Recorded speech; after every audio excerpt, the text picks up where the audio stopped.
Welcome to Hurrdat Sports Live. One word to describe this football team in 2025 are multipliers. It's the best way to describe this football team. This is a very, very talented football team, but they're multipliers, right? A times B times C times D. They're a team. That's what a team has.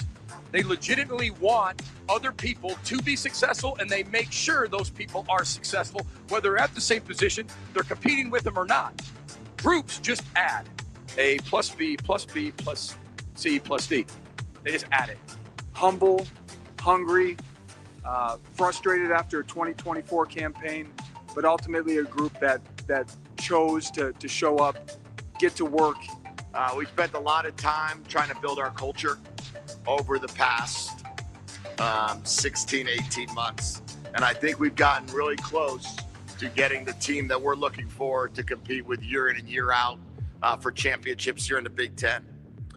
We talk a lot culturally about respect and accountability, integrity, selflessness, enthusiasm. We believe that we are a very disciplined team. Drew has made tremendous growth every single year, all the way back to recruiting.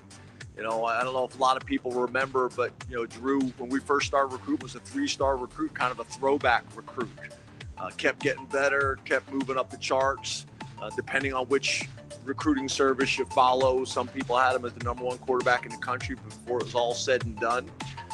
The last thank yous to the Big Ten for having this in Las Vegas, Nevada, period. Viva Las Vegas, baby.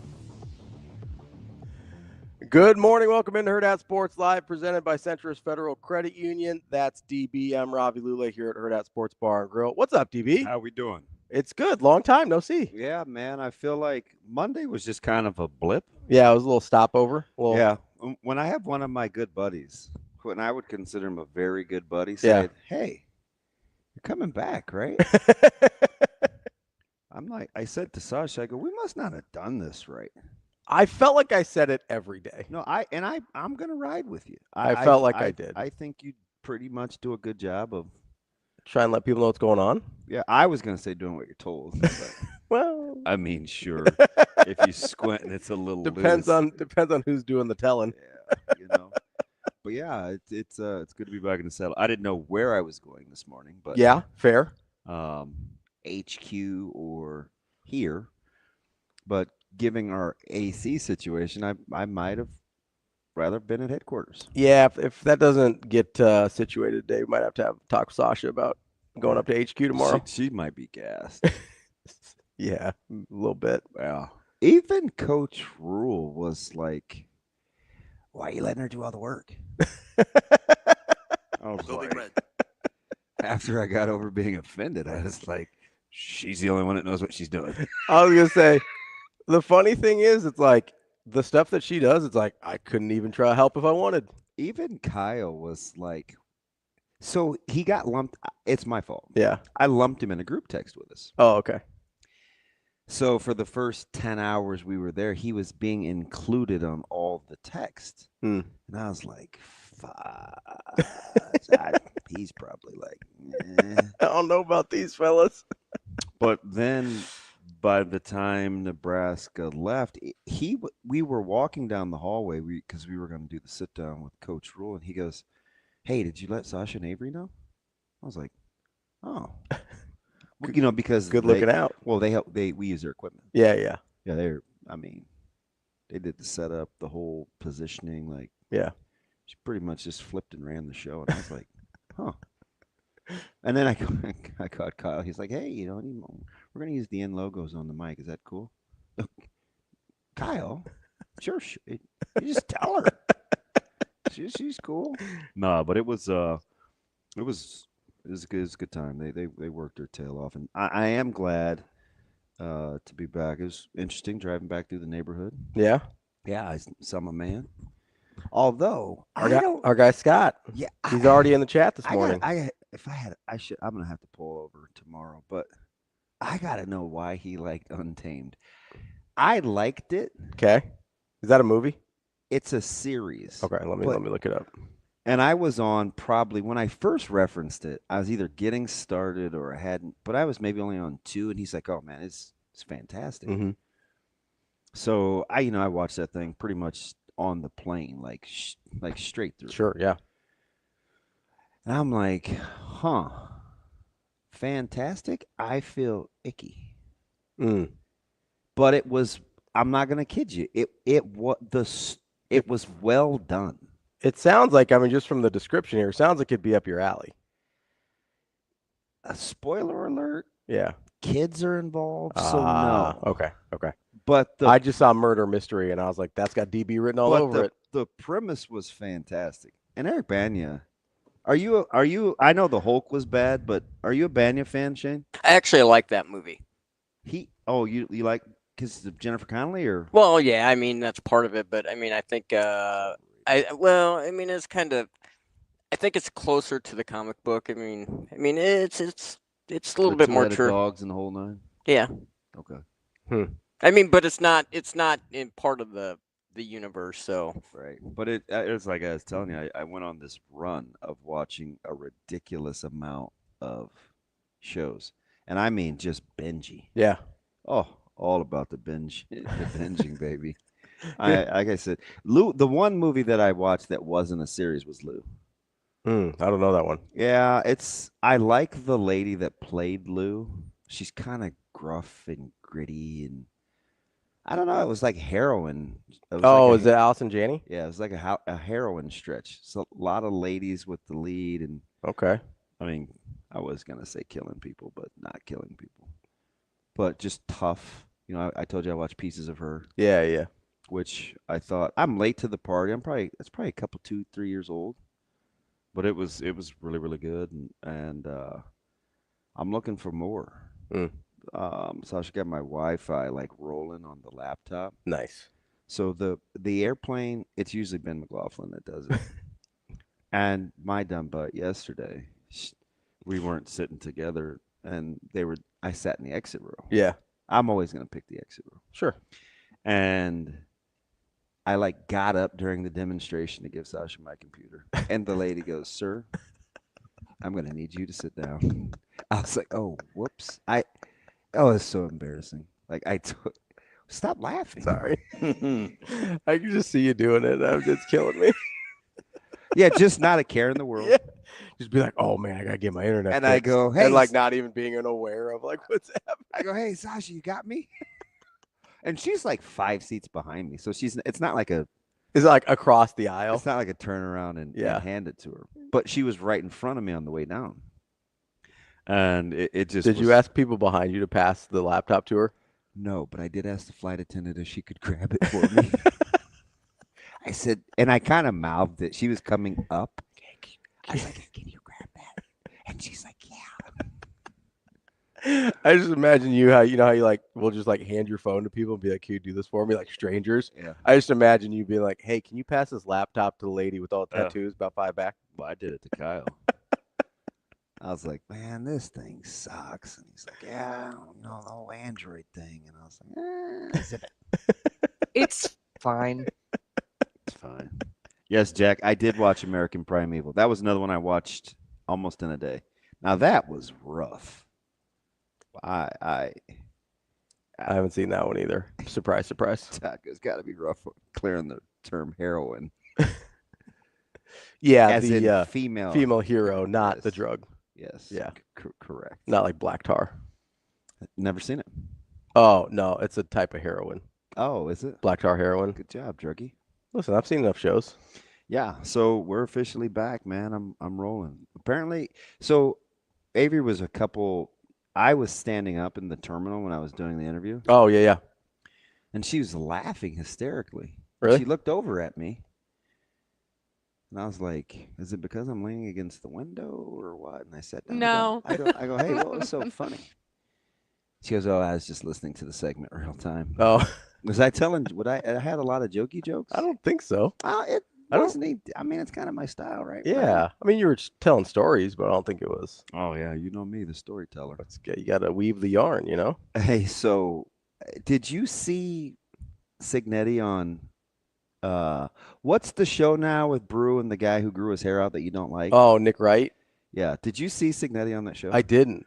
So the same. They had him on because I tried to stay on the same body clock. Yeah. So I'm up at 4. So you're up early. So like 3:50-ish, 3:57-ish. I felt like, well, it's good enough. Yeah. Right.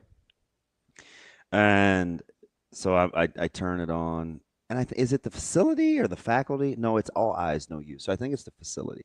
But whatever. So Siggs is on there, and they're doing an interview, and at one point Nick Wright goes, kind of your delivery is a little intimidating. I'm going to ask you kind of a lighthearted question. And I was like, see? He does have kind of a way. But, then you watch him on kind of like the side sessions. Like he was really good with Rittenberg last year. Mm-hmm. And I was like the closet stalker where I'm just kind of leaning over Rittenberg's shoulder. Yeah. And I come over and I tell you, and I go, man, Cincinnati's nuts. Remember that? Yeah, the whole I do. deal? Yeah. And because you were enamored is probably too strong of a word, but like fascinated the entire time. Yeah. Like from the time he went up until. I just couldn't believe all the stuff he was saying, and then not to be outdone. So I hadn't eaten. I only had 2 real meals the whole time. Mm-hmm. And one was like at 10 o'clock on Monday night because we got there at 8:35. Yeah. So we went to the House of Blues, and I think everybody got a burger except Sasha. Kyle got a smash burger. I got the smash burger because he did. I didn't want him to feel like Michael Jackson. I'm like, you are not alone. And then we ate after media days. Oh, so like you didn't have breakfast or lunch or anything on Tuesday? Yeah, you don't like to eat while you work. And the deal was so far away. Now you did have to pass several restaurants at the convention center. Yeah. To get there. And I didn't know. Did you know Nathan's does breakfast? The hot dog place? Yeah. I did not. Yeah. I was unaware. How about people standing in line at Popeyes at 8 a.m. yesterday? That's nuts. What are we doing? I'm like, that gives me the willies, and I like Popeyes. I love Popeyes, but what are we doing? Yeah. Lot of Raider gear, Shane. I thought of you, but I could have gone right under MGM Graham to another tunnel, and you could have gone Luxor, Excalibur, or Allegiant. So did you it's a pretty stadium. I was gonna text you and ask for some. Well, the last time I was there, remember, it was almost finished. Yeah. What did you leave Mandalay Bay after you got there? Not one time. You tried. Yeah. But the driver he took my $5. You can dispute that, I should, but I just didn't like the way he talked to me. Yeah, just dispute it. Be like, hey, He was like, yeah, okay, click. I was like, wow. Ask Sasha though. Even getting the Uber yesterday, we're out in the main lobby, like kind of where the bell desk is, where people like get dropped off and stuff. Yeah, but there's clearly a designated area, and we were in the wrong. And they're like, no, you got to go on the west side of the hotel. Oh, so they have like a designated ride by share the area. Self-parking ride share. Gotcha. And I mean, to their defense, it is well marked. Yeah. Nobody just walks looking up, though. Some people do. Yeah. It's kind of weird. But it was far. Yeah. But it's like a huge place, right? Yeah. But the driver was way cool. Yeah. Like he waited. Because it's probably 8-9 minutes. Yeah. I guess a walk. Minimum, And it was funny, too, because even going in the garage, it's the first time that I think Avery had been outside. She goes, whew, fresh air. Because it was all self-contained. So there's pros and cons. Yeah, right? yeah. It's like, it's a one-stop shop. But, man, it's... Trying to keep people in the casino, Yeah. Keep everybody there. Yeah, I think I was surprised to hear the differences in tenor from the coaches. Like, obviously, James Franklin, we heard in the open, was like, hey, Viva Las Vegas. And Coach Rhule was like, man, we shouldn't be here. It was like, it was just I think most of the media, if they're honest about the setup versus being in Vegas for the experience. For Vegas, yeah. It's two different things. The setup was not super accommodating. Better in Indy? 100%. But people like being in Vegas more. Yeah. So I heard, like, the old Raisins commercial. Like the California Raisins? Yeah, heard it through the grapevine. that a dedicated line Mhm. on Radio Row Yeah. was $4,000. Oof. Whew. That's aggressive. Yeah, that sounds exorbitant, Yeah. right? It was 12 hundo in Indy, and I thought that was high. Yeah, $4,000 is wild. That crazy? Yeah. So I mean, and Radio Row, I felt like was relatively light, So- especially for Nebraska contingency. So that's like your hookup, right? Yeah. Yeah. So like if you wanted to broadcast a show from and Radio they didn't have Row. Ethernet. Okay, so like that was your only option. Yeah, they were still putting up power cords Tuesday. Whew. Dead serious. I mean, Franklin does kind of strike you like a Vegas guy, though, right? Although I'm not going to kid you. What? I'm not even going to hold you. He said exactly what I like. The other center cheering for your teammates, The playing accountability. the same position. Like, I'm like, damn, James, I don't really want to like I you. don't really want to like you, but But the setup though was not not conducive. It was not. Mm. It was not.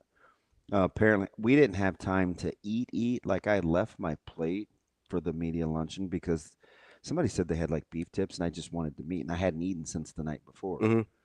And my clock was really, really weird because I didn't eat yet the day of because we were traveling at night. Yeah. So I you didn't eat all day Monday, So I'm certainly not going to eat. got to Vegas, ate when you got there, didn't eat all day. So I'm way Saturday, behind on Tuesday. like caloric intake. Yeah. And I left my 2 protein bars in the freezer in Omaha. Mm. Yeah, so your boy was tickled. But shout out to Seamus who offered, hey, man, I got some of the guys' protein bars. I'm good. I don't want to. Because those guys got left in Vegas. Oh, really? Yeah, plane went bad. Oh, So they had to stay an extra night. okay. That's rough. Yeah. Oh, yeah.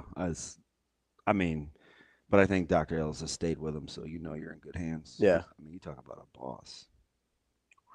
Taking care of business. Man. TCOB. The organization is so buttoned up, it's silly. Yeah. Oh, it is. They don't mess around. Well, it doesn't want. They just do not mess around. And I knew we were in trouble from a protocol standpoint after year one when Coach Rhule was like, now keep in mind we're chartering and it looks good. You got the food setups and this, that, and the other. And he goes, you watch. Damon, you watch. We don't even know how to travel yet. We don't know what we're doing logistically. Mm-hmm. And I was like, I don't know. This seems pretty good. It's not like I'm having to like scan my ticket or my, there's food available. There's lots of refreshments. Seems pretty good. You're a simple man. No. Plain food. I'm good. He has streamlined this thing unbelievable. It is professional through and through. She does an amazing job. Keith can get his stops down to the minute. Really? And then Seamus had the guys. Mhm. So the way that they divvy it up. So they split up Rhule. He was Keith's responsibility, and the guys were Seamus's. Yeah. Okay. And it's a good little deal. And because they weren't both there last year, were they? Did we see? I don't remember seeing Seamus. I don't either. I think it was just Keith. Yeah, you're probably right. I think it was. And Seamus is really good because he's particular. Yeah. Right. So a lot of SIDs are kind of wired that way. Where if they're it's TV, it's TV. If it's radio, it's radio. Like he's really good at that. Mm-hmm. So like it just worked, and you just see the upgrades every year of. He's just knocking it out. Not going to leave anything to chance. No. Like if there is a way to take the variables out of an equation, he is absolutely going to do that. Yeah. So the day of the Nebraska's media day, like it was apparently a really good setup. Mm-hmm. So I went over to eat with Kyle. We were gonna eat real quick. At least try to get something in the system. I was like, I'm just going with the protein. So he could see, and I was like, hey, let me know when they change the queue to Nebraska because I can't remember who had just finished before us. It wasn't Cincinnati. It was somebody. And he could see it and he goes, I saw the Nebraska. Did Illinois go right before you? I saw the Nebraska deal. By the way, I thought Bielema was good. Yeah. I always have like these takeaways of coaches that give me, vibes. I thought Bielema he reminded me, I was having PTSD. He reminded me of when we were in Indy. And I told Severe, I'm like, man, this dude is at the podium like he knows something we don't know. Mm-hmm. Remember when they whipped Nebraska? Yeah. I mean, my man was up there cheesing and grinning like the Cheshire Cat. Yeah. Like, I mean, the canary was so huge that he offed. It was crazy. You're talking what, 2012, Wisconsin, Nebraska? Yeah. And I told they have 6 wins. Yeah. Like, what is he? You could just tell. He's like, oh, we're getting healthy. And I remember like it was yesterday because of the way it made me feel. And he was giving me those vibes yesterday or Tuesday. Yeah. Because statistically, how many teams play Division I football? 121 or something like that? I think it's like 134 now. Is it? I think it's up to 134. So they're the only team in the Power Conference, maybe in all of football, that have a returning quarterback, a returning DC, and a returning OC in year 3 of the program. So all 3 of those guys have been there. This will be their 3rd year. Yes. Is that mind-blowing? I mean, it's true. Yeah. You would think there's a couple, but I'm not. I mean, just with the way things have gone, it's not stunning, but that is. I mean, so I'm sure he feels comfortable. Yeah, we'll see how important the continuity is. I'm sure, and remember, and I said this from the jump. However you feel about, it was Maryland. Thanks, TK, because there was the little derby sign. I could see that in my periphery because the door was slit. So anyway, short story long, I left my plate. Yeah, and there were these 2 cool brothers. We were arguing about Hall of Fame because Matthew had just announced. I know, imagine that, right? Honey Badger just announced his retirement, and one of the guys, I mean, super knowledgeable. One guy was just a pup. The other guy was like this old.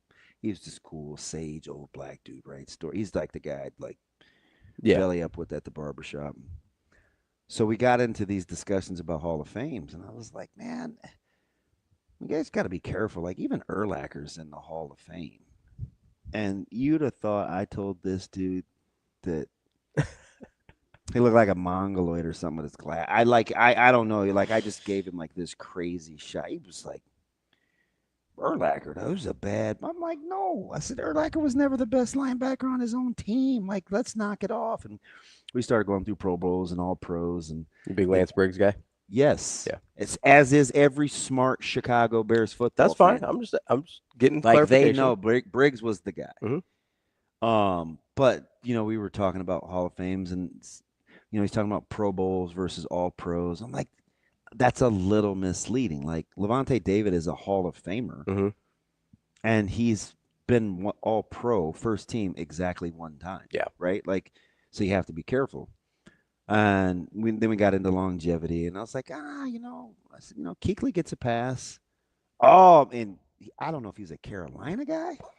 This dude loved some Luke Kuechly. That's fine. Was it Austin? Yeah. Sans about 40 years, a little melanin and some glasses, but yeah. Just the same. Same guy.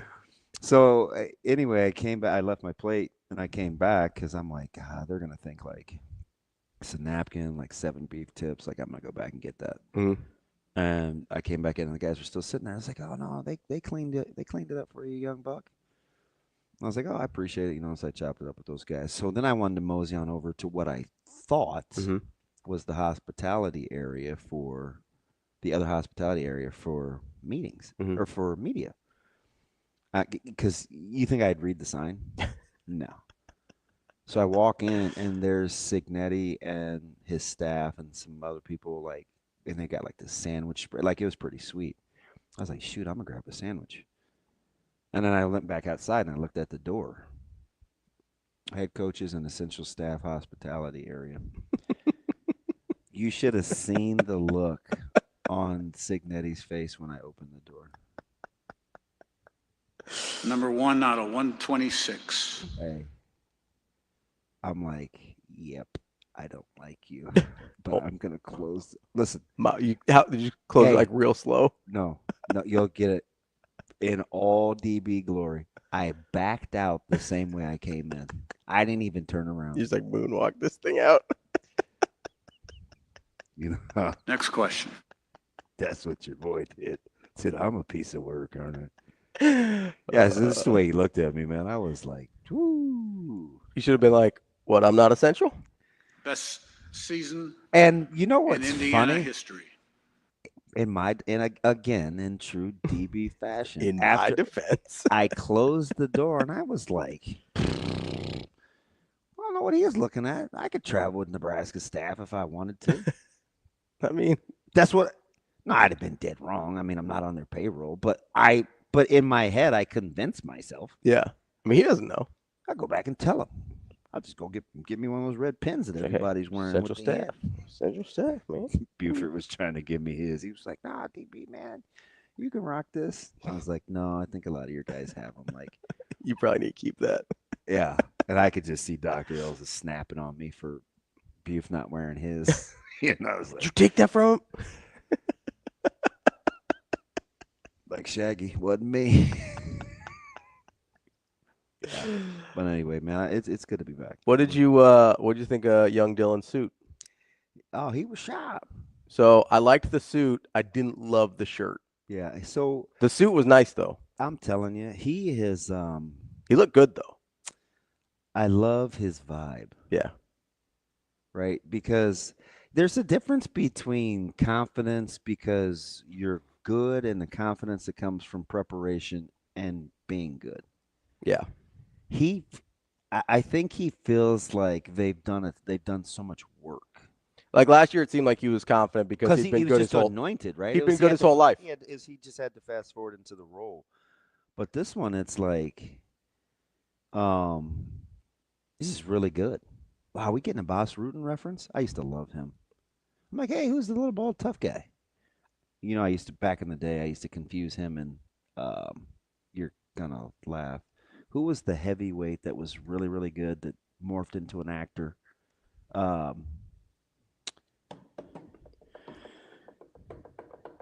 anyway, I used to confuse him and Boss Rutan. He kind of got blackballed in the UFC.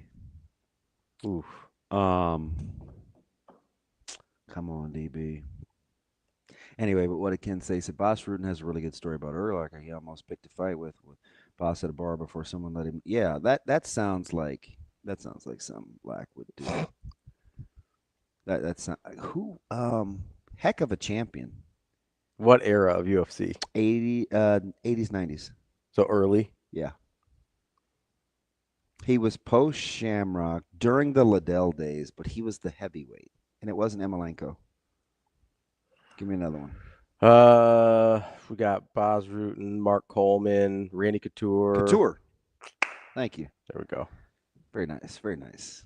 That's gonna eat me up. That was some okay Googling. That wasn't terrible. Yeah. What did you search? Early UFC heavyweight champions. Yeah, there you go. Who won the day for you yesterday? Was it Lanning? No, Franklin. Franklin probably. Yeah, I thought he was. I thought Franklin. Even when he says stuff I like, though, like I don't necessarily like him. No, I get it. Like it kind of comes off a certain way. I just don't love. And it's so different because I've seen the evolution from day one. Yeah. I've seen him from the Fugitive Hotel in Chicago. Yeah. To this year. And I don't have any reason to dislike him. Cincinnati's the same way, though. Even when he says stuff I like, I don't like him. Yeah. Like when he's taking shots at the SEC and they're scheduling, like I tend to agree. I think you know what it is about Cincinnati that I think we don't like. What's that? It's his delivery. Yeah, for sure. It's his body language because it's very quirky, and he'll give you the head tilt and the step back and the. There's also like an aggressiveness to everything 100%. And I'm telling you, when Nick Wright says like, "This is intimidating," I'm going to ask you a softball so he can laugh. Yeah. Like those are national guys on national television that have done this for years with a bunch of different people. They felt awkward handling Cincinnati. He kind of gives off, and I know they're from similar parts of the country. He kind of gives off like Lamanji vibes a little bit, like with like kind of his like very hard lined, a little aggressive. Yeah. Like even when he's being nice, he sounds kind of mean. Yeah, you know what I mean. Like just last night, we had because the days have just blurred. Like we had a pool party from 9 to 11, and I'm grabbing Micah. It's like 10:35 because it's getting ready to storm. So a couple of the coaches are left, and even when he comes over to the truck, he goes, "Hey, how you doing?" I was like, "Is that a threat?" He was like, "Good." Question mark. When'd you get back? today, 110 or so.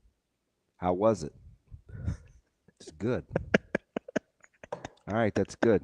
Let's get the young fella some sleep. I drove off. I go, I've known that guy for 20 years. Yeah. Broke a lot of bread with him, and I'm still a little scared. Yep. Yep. It's exactly the same. Yeah, it's like a very similar. I know it's like Youngstown versus Pittsburgh, but like that, kind of that steel belt part of the country. Yeah. Like he gives off like that's what I was thinking about yesterday. I was like, oh, he kind of makes me feel how Lamanji makes me feel. Yeah, and and it's like I think it's a it's a Rust Belt. Rust Belt. Not Even steel the belt, Northeast kind of thing with Coach Rhule when he was joking about Eckler saying. Although that's different. That's more snarky. Like even with Coach Rhule and Coach Eckler. Yeah. Like, hey, you don't have to say good morning every morning. Like, or sometimes Eckler. How are we doing? Good. No, we're doing great. No, we're just good, Eck. Yeah. It's like that's a very New York, Philly, DC. It's just it's a classic vibe, man. So it was just like I felt from a vibe standpoint. I liked Cignetti. I liked Bielema. Loxley had on red slacks. So I wanted to talk about Loxley. He's lost a ton of LBs too. Good for him. He was getting up there. Wow, he was. He didn't. Shaming. I'm not shaming. He didn't look like. What gave you what put you off on Loxley? It didn't really put me off. I appreciated the honesty about losing the locker room last year. I'm not convinced that putting up a sign to leave your Louis belts outside the locker room is going to fix it. You know what I mean? Yeah. And also, it depends on how quickly you think that culture is going to gel. Because if you're going to put the cynicism and snark against being self-policed, better be good. Yeah. Because if you got more Louis guys in there than not, it's not going to land. It's not going to go over well. And also, like the problems aren't going to.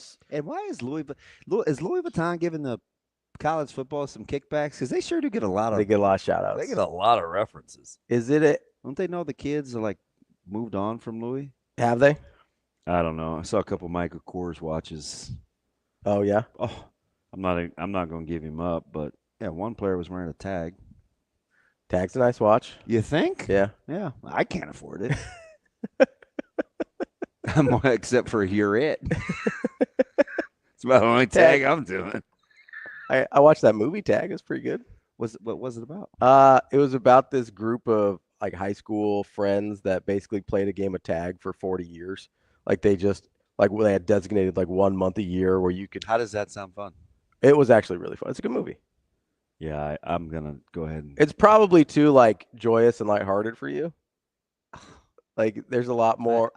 There's not any murder. I resemble that remark. There's no murder. There's no serial killers. There's no predators. I feel offended. Although there is one character you might identify with. He's a little bit of like a analytical, get prepared. Like he's trying to avoid getting tagged. So it's you might like him. Wow, I feel like it's the what's his name? Jeremy the Hawkeye. Oh, Renner. Yeah. I kept wanting to say Piven, and I was like, that's not him. Not a fan. Not Jeremy Piven fan or Renner fan. My sister likes him. Oh, my oldest sister likes him. He gives me the willies. He is. He was really good. He's got a strange vibe. I did. I was talking to LB. I was talking to Lance yesterday about the Mayor of Kingstown. Oh yeah, it's a good show. Yeah, might be a little heavy for you. I think I've seen a couple episodes. Yeah. Or no, I've seen a couple of clips on TikTok. It seemed good. Yeah, it's. I don't know if I could watch the whole thing. Season 1 significantly the best season. Yeah, but Renner's okay. Yeah, he's just okay. He's good in the right roles. Yeah, I think. What was your reading between the lines? You kind of know me. Well, you know me really, really well, but know the things that I think I know. Mm-hmm. What surprised you about Nebraska where you're like, yep, I feel good? It surprised me that, I'll be honest, it surprised me that I got validation on the D-line. Quiet as kept. I was a little surprised he was as. I'm surprised he went there. Me too. I thought if he felt the way I did, I thought he'd be a little quieter about it. Yeah, and you know what? That was a group that came up early in the spring. Yeah. And he basically, the backdrop was, hey, I don't know if you guys understand. Our D-line was pretty good last year. Mhm. Remember that whole Yeah. press? And we're like, ooh, does he have questions about the D-line? And he's kind of letting us know we forgot about the Shermans and Yeah. the Jamari Nashes Butlers and yeah. those guys are pretty good. So that was interesting. So I put it against that. Mhm. But when he said, that's the last thing I'm worried about. For me, he's not just like I just know him. He's not just It's not blowing smoke. No. And he hates being wrong. Yeah. So absolutely. I mean, that's something we share in common. But I felt like, of course, I loved him unsolicitedly bringing up the tight ends, but yeah, but the thing that I guess surprised me the most, I didn't think I was going to get validation on that until like halfway through the season. You know, the thing that my biggest takeaway was Nebraska's financial positioning going forward. Yeah. So that's the thing I was going to talk about with Loxley and Maryland. I was very, very surprised he spent time talking about, and I don't know how much I'm confusing our talks with public and side sessions and all of that. Because there was like 2 hours of the Rhule gist content. of it was the way Nebraska has positioned themselves fiscally. Mm-hmm. And this was in relation to what kind of job it's going to be. Yep. Because they're just really, really, really forward thinking. Yeah. And whether it's tapping new revenue streams, whatever. Well, they weren't fighting upstream to start with either. Yeah, they know started significantly more than we do about where they are. I was very surprised to hear him talk about the long-term sustainability of the job when the narrative is, can we keep up with what's going on? Yeah, and he's telling you not only do we keep up, we're kind of leading the way. Yeah. So I felt like that was – because here's the other I thought that was interesting. I thought it was really interesting, especially in contrast to what Loxley was talking about, because the reason he said he lost the locker room is because he had to make choices about who to pay, right? He had to make choices about, hey, do I pay the young guys that are up and coming? Do I pay the older guys that have proven it and been here with me? And that's what caused him to lose the locker room. And that's not a problem Nebraska's going to have, right? That is a problem I think a lot of other schools are going to have, whether it's this year or down the future. Like Coach Rhule brought up a really good point about, hey, it's 20.5 this year. That's going up. Yeah. That number's going to go up. It's like a salary cap. It's going to go up every year. 2 months ago or whenever the settlement hearing was, what'd I say? I'm like, that sounds a lot more like the floor. Yeah, that's the starting number. Than the ceiling. I think it's the floor even. That was my initial takeaway after. I'm like, that's the floor. Well, I think it's the floor even this year because we're not talking about NIL money, right? But I think it's the floor also for years to come where that number is going to, I mean, we see it every year in every professional sport. The salary cap goes up it goes up every single year, a certain percentage. Does college football have a better chance of having a more functional collective bargaining system than the NFL? No, they do not. NFL's got some work to do, though. Oh, no, that's a great question. And it's a mess. You know the part they're sleeping on is the whole collusion that everybody's afraid to talk about that McAfee brought up a month ago that kind of has just disappeared, but not really. Yeah. We're talking about expenditures and expense reports and double dipping, but it's way bigger than that. And we're just like, well, I don't know, man. The NFL is a really, really good partner. I think we're going to chill. Yeah. Boy, that NFLPA and the collective bargaining agreement, I mean, when you start using legit collusion. Yeah, you're not in a great spot. No, that's not good. But they have one major advantage over college football. They actually acknowledge that they're employees. Yeah. And that's a huge problem. There's obviously, since they've done it longer, they're a little more united in the cause because they know they've been there, done that. But it was kind of tongue-in-cheek me posing the question. I know. But I mean, the NFL's not in a great spot in terms of their CBA. Are you going? I mean, who kicked the whole thing? So it was Gundy that kicked the whole thing off about the secret in the room, and about guys being employees and whatnot. Because remember, once upon a time, I sound pretty dumb now, like most of the time. But I'm like, well, what would happen first, collective bargaining or playoff expansion? Mm-hmm. Remember those questions I used to ask? I'm like, Oh yeah. because you could see where this was going. And I'm like, you're going to have to collectively bargain this if you're going to do this. And now we're coming back to, is collective bargaining going to really be a thing? So here's the weird part, is it almost feels like the individual universities collectively bargained on behalf of the players. Yeah. Like it's almost like the They universities had their own, it was very because you had to take care of you. Yes. That's the only thing you knew. Right. But it also feels like it's in this particular case, the universities are almost considered the employees under the collective bargaining They're just agreement. waiting for everybody to say it out loud and Yes. to have the paperwork follow suit. But they act as though they're bargaining on behalf. They're collectively bargaining on behalf of their student athletes. Yeah, and they're not. They're collectively bargaining on behalf of themselves, the universities. So the universities are almost acting like the players in the NFL situation, and then they're treating their actual players almost as subcontractors. Well, actually, gotta get the glasses push up while you're doing I'm ready. By the way, man, We haven't seen Steven in a hot minute. Where are you at, Steven? I have my glasses. I have 2 pair now. Yeah, 2 chains. Yeah, neither one are Coach Sikora's, but they'll suffice. They get me by. You got to ask him where he got those things. So I know where he got them. It's the magnification. Oh, did he say 2.5? You told me 2.5. I need to be in the 2s. Oh, you're trying to hold off? Well, I don't really look. I just put them on and I see if I can see. Oh. Go to an eye doctor. Just go to an eye doctor. Nah. You know what? Go to an eye doctor. I'm not going to stand for you. That's the 3rd time this morning where you're just laughing for. Go to an eye doctor, DB. What are we doing? Just figuring out what these numbers mean. You know, they have this incredible little machine that tells you what your prescription needs to be. Oh, yeah, that's fantastic. Coach Butler and Coach Rhule look great. A times B times C. Hey, I'm not vibing with you just shake your head at me, don't you? I mean, I It's just fine. I just need you to go to an eye doctor. It's fine. I'm not gonna stand for your peer pressure. They actually customize the prescription to your specific vision. Condescending behavior. You know, it's very condescending. It's crazy. Shane, at least did you miss me at least?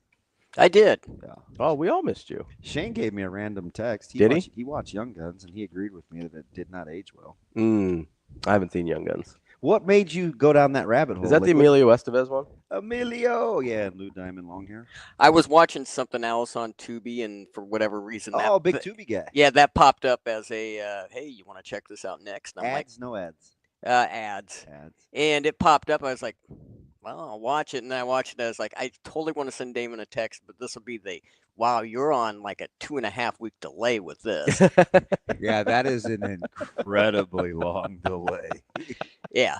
It's but longer than 2.5 weeks. But I hadn't seen the movie since the 90s. And in the 90s when it came out, and even for like 5-6 years after it came out, it was a good movie. Oh. It just didn't age well. Yeah, I was today years old when I told you I realized that regulators used the line from that movie. Yeah.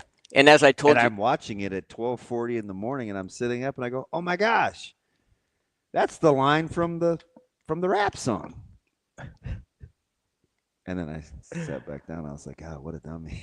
I haven't even seen. How did I not know that? I haven't even seen that movie, and I gotta be handy with the steel, if you know what I mean. I was like, "Oh, that was so cool." You have to be handy with the steel, if you know what I mean. And then the movie actually El Succo. Yeah, not great. But like I said in the text, though, when I was texting you, I thought at the time Young Guns 2 was better. And I haven't seen that because it's on Amazon Prime, and I don't have that. So I started a new series on lately the plane yesterday. Oh, yeah? What did we start? Django.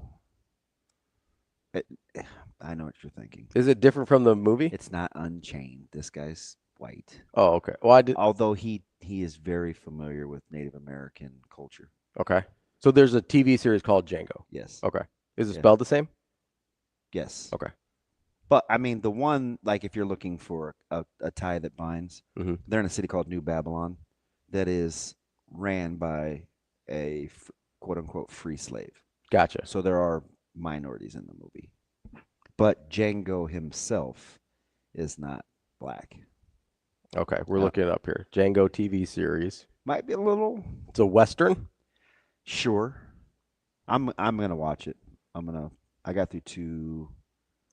I got through 2 episodes on the plane because had to finish Untamed. I gotta be honest here. Out of the 2 actors that are popping up as the main guys here, I would not have guessed. I would have switched Django and John Ellis. Yeah. So John Ellis is the leader of New Babylon. He's the free slave. Yeah. Yeah. Yeah. Yeah, I would have guessed him as Django, and then the white man as John Ellis. Hi. It's been a while since I've heard that. Pretty white. Did you see? Do you casually use that with Austin? Does he feel offended? Oh, I use it all the time. I can't stop. So how was he over time? Was he cool, or was he giving you like, I'm ready for DB to come back vibes, or were you like? Well, I'm always ready for DB to come back. Like, oh man. When Austin and I do the show together, it's called Off White with Hurrdat Sports Live. Damn. Flat. Or are you like, man, I think we need to put this guy in the lineup full time. Because he's showing you some flashes. So I think it's going to be really good when we're all together up at headquarters, and then he can chime in and kind of add his little. But I always miss DB. Do you see the?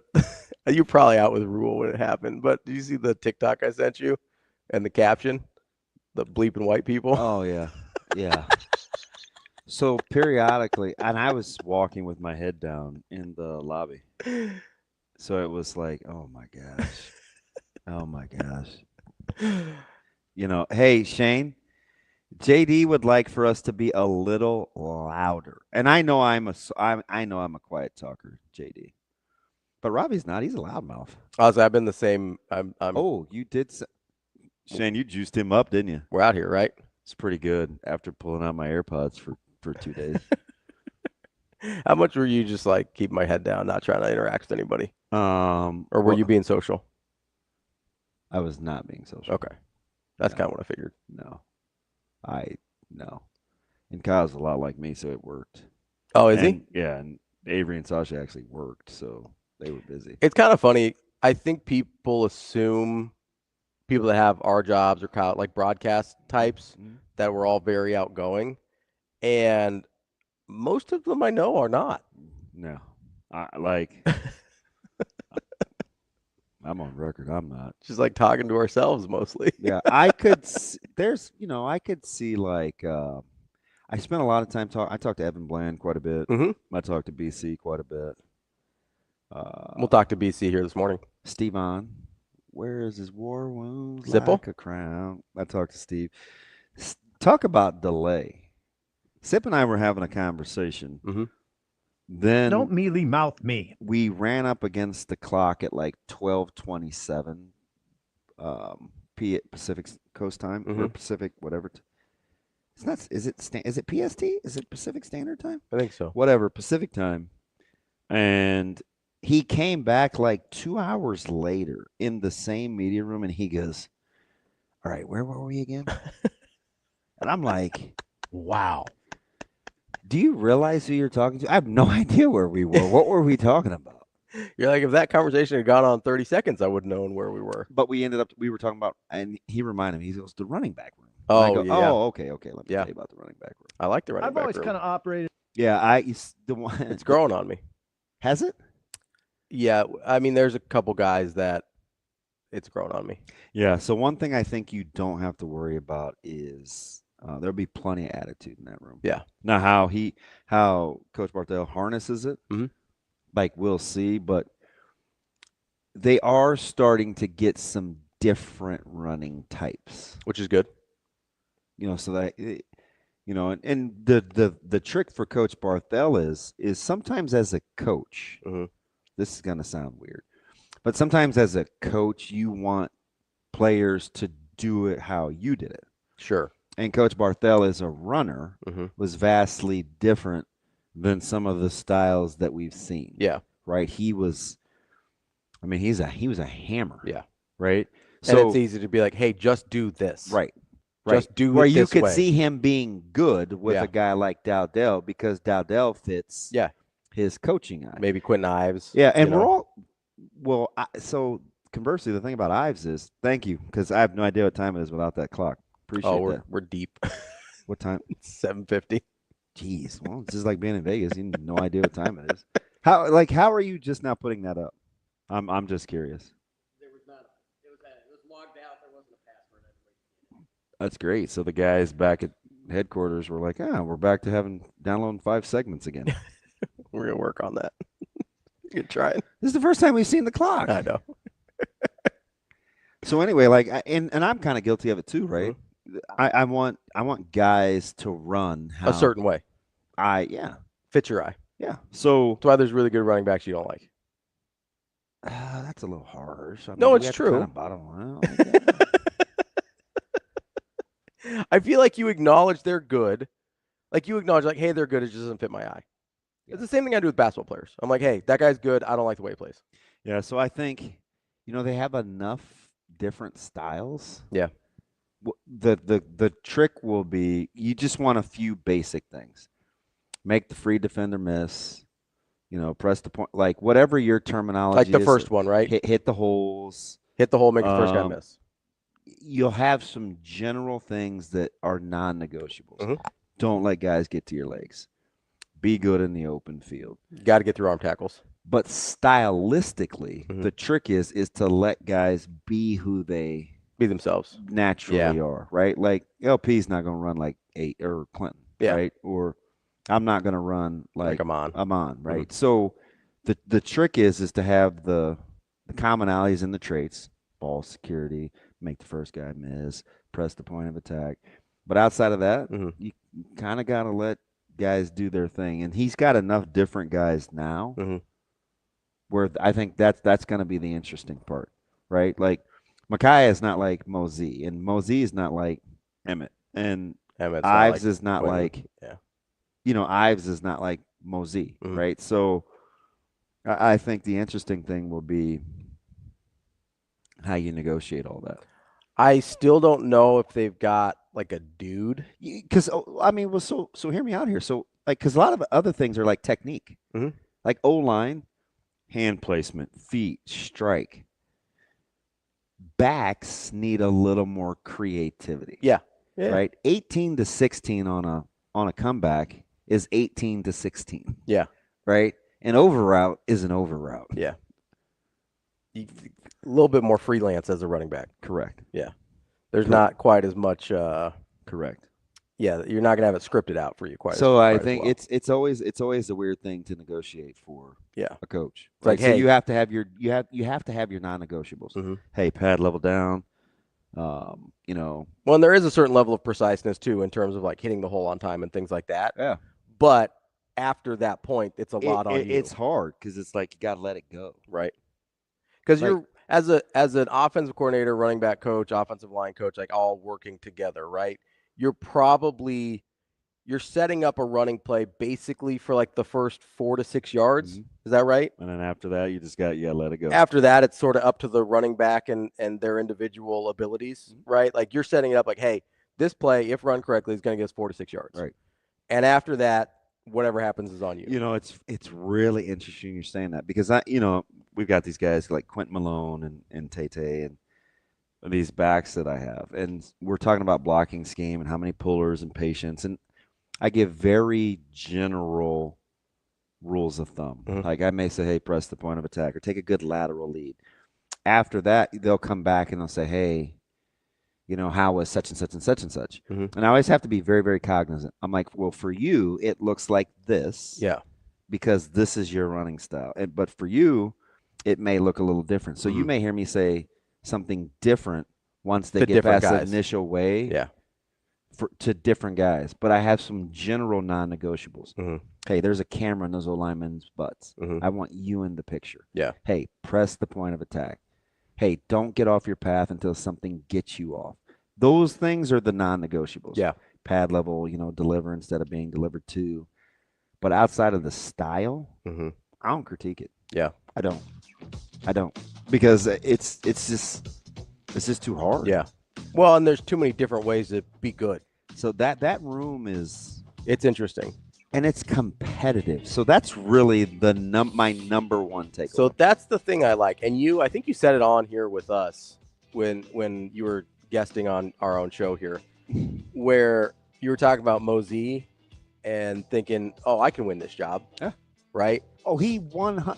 So that's where Like, that's where it kind of turned a corner for me on the room, where I was like, okay, I like that attitude. Yeah, I could see him walking over to EJ and be like, man, I'll take your job. Yeah. Right?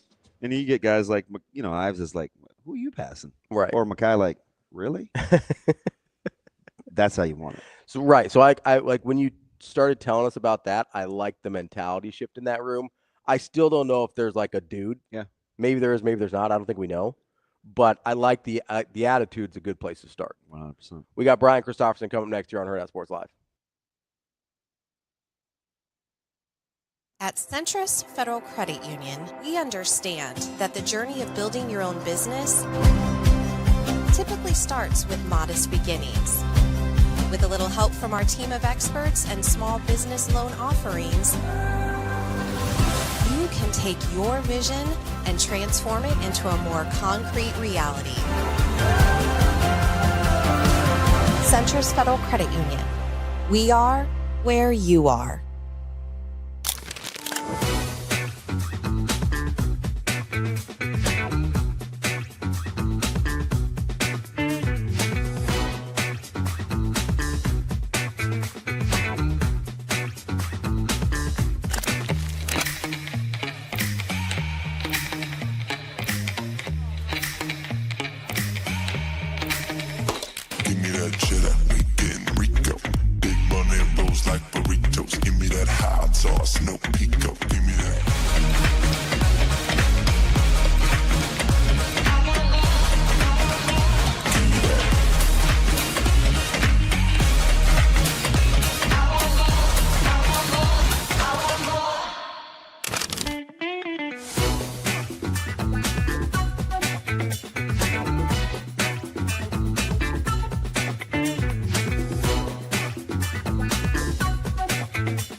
Howard here with Carter Nelson and Nebraska's annual road race. Carter, this is a really special day for the program and for this team, knowing what today means. How special is it for you all to be out here and be supporting all of these runners and just the fight against pediatric brain cancer? It's super important. I mean, we've got a great opportunity to just spread awareness, and I think that's what we're doing here today.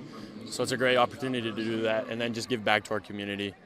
Great to meet a lot of these kids, play football with them. We were doing that earlier, so it's just great to be able to come out here and kind of just be part of the community. Yeah, here we go, right? Yeah. And you're a kid that's from Nebraska, so you know what it means to be in this stadium and hang out with the players. What's it like to be on the other side where you are that player now for these little kids? It's super important because I just remember the impact that some older players had on me, whether that was like me when I managed for high school players, so high school players and stuff like that. I just remember the impact that maybe one high five could go, so I really try to make it important to maybe take it a step farther and ask them how they're doing and stuff like that, because it can really make an impact on a little kid's life.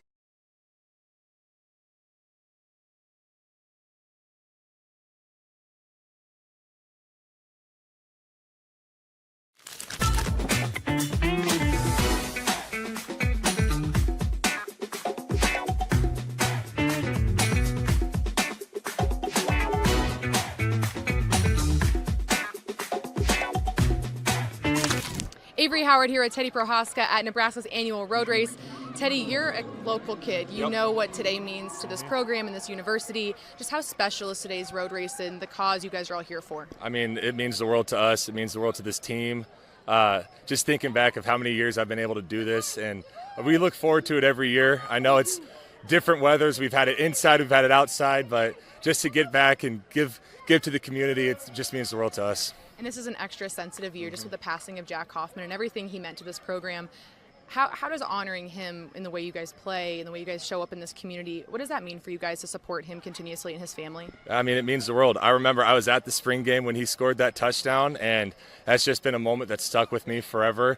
And we try to, tell the story of Jack throughout the locker room and let guys that are new to the program know what this day means to us and what it means to the program, and just being able to get out and give everything that we can to these people, it just means everything.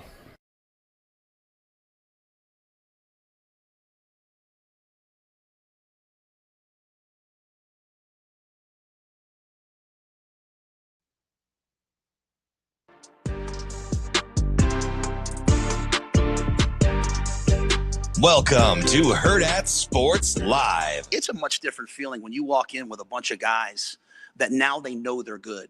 And some of them, they're the same players. They're just good because they're a year into the system. And that 250-pound guy is now 280-pound guys, a 280-pound guy. So I'm an incrementalist. I believe in just getting a little bit better every year. I got great news. Nothing that happened last year carries over into this year.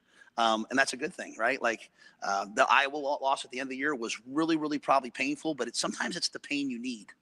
It's the pain that spurs you forward in the offseason when, guys get a little bit complacent. And there's no complacency at the University of Nebraska right now. Our guys all understand that we've got good enough players. Well, we have an excellent roster. We're fast. We're explosive. We've got veterans where we need to. We're good on the lines. We've got great coaches, but we're going to have to go perform. And that performance comes from guys owning it and not listening to anything else, not listening to the guy in the locker room complaining, like shutting all that up and saying, hey, Husker football, it's about performance. It's about us going out there and getting it done. And so that's why I mentioned the classroom. That's why I mentioned the growth of these guys. You see a team that understands that. So I look forward to the first close game. I look forward to seeing our guys execute in it. But it's not something out here. It's about getting young people to be a little bit better each year, recruiting good players, and I think you'll see a good team this year. Welcome back, Hurrdat Sports Live, presented by Centris Federal Credit Union. Don't forget, if you're on the roads this morning, keep those eyes focused straight ahead. Don't get distracted. You've got one job as a driver. That's to drive. Joining us now is Brian Christopherson from Husker 24/7. BC, what's going on, buddy? Oh, not a lot. How are you, fellas? B Sizzle. I feel like I just saw you. How are things?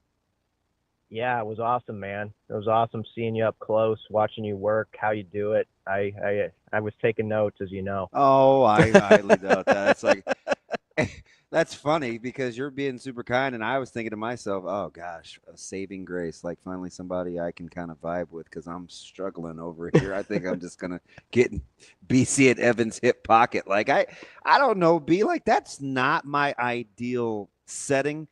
But I do enjoy competing, trying to find a way to navigate it. What'd you think about the Vegas thing and kind of doing your job versus how it's always been done?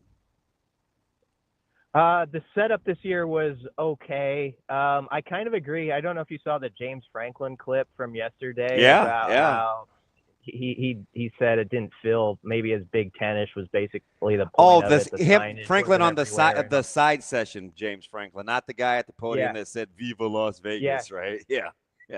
Yeah, well, on the side, it seemed like he wasn't as keen on it being in Vegas because he just felt like it was kind of lost, that it was happening there, and there wasn't as much attention like in the city or around the area that the Big Ten Media Days is going on. And so I could kind of understand his point there. I guess if I had one critique, this is real inside baseball stuff. The side sessions are interesting, usually where you get more sort of nuts and bolts stuff with some of the local guys. And the Nebraska one got hijacked a little bit, I felt like, for about 10 or 15 minutes by sort of all these other questions about like what Rhule thinks on rule changes and, his thoughts on USC and stuff like that. So there's little things where I leave an event like that I am like, oh, that was kind of annoying to me, but no one else cares, and we'll have a month to dissect stuff around here, so it's going to be fine. Let me ask you something. Of the middle of the pack contenders, 4 through 10, because I'm throwing whomever you think is the 10th, whatever, 4 through 10, right? 4 through 9 is the popular, but I think 10, considering however you feel about where Washington is compared to, like, let's say, Minnesota. Of those guys that we've heard from so far, the Indianas, the Illinois, the Nebraskas, who do you feel or get the vibe that, man, that's interesting? Let me go back and take a look at where I think they belong in the pecking order. I have 2 that I'll run by you depending on your answers. I think I had Indiana 10 on my list, and I wonder if I'm selling them short. Indiana is one of the teams I was that I think I am captivated by. I agree with you there. Yeah. I mean, it's not like anything that happened at the event necessarily, or Cignetti. He's going to be himself, and he's got that, he's outward. He's going to tell you exactly what he thinks and have confidence in where his program's going to go. So I'm already used to that. So it wasn't any selling up front by them. I just think, that's a team that I'm not going to just go with that narrative that, last year was a flash in the pan. They're necessarily going to disappear from the scene. Now, I don't expect them to duplicate what they did last year, but I think there's like a happy medium you can find with a team like Indiana where you're like, I'm going to lean in and give them my respect as that type of squad that maybe they can get 9 wins again or something like that. And not just dismiss, they're going to go back to like the 6-7 win pile. And so that would be one team. And I had them like number 10 in my preseason. I've been kind of big on Washington all along. I don't actually know if they've been up front yet, being a dangerous kind of a dark horse team. I think I had them 9. So I don't know. Those are maybe 2 teams. And we cover them every day, but the thing that stuck out about Nebraska, there's a real quiet confidence there that I actually think we've, in some ways, if it's possible, even though we do this daily, we've maybe undersold how much I think they believe in their locker room. Why not us? Maybe we have actually fewer question marks than most of these teams we're talking about. Oh, fudge. You just lathered up my pardon over here.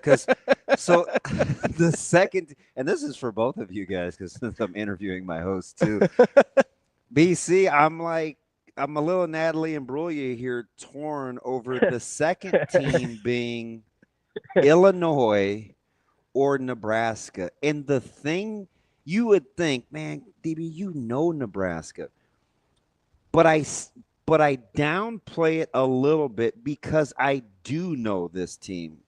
Why shouldn't I think about them the same as I think about when Brett Bielema says, we're the only team in the country that's bringing back a 3-year quarterback, a 3-year OC, and a 3-year DC. Like, I feel good about our team. And I'm like, oh, shoot, Illinois, give them the benefit of the doubt. Mm-hmm. And Nebraska, it's like year 2 Holgorsen, Raiola.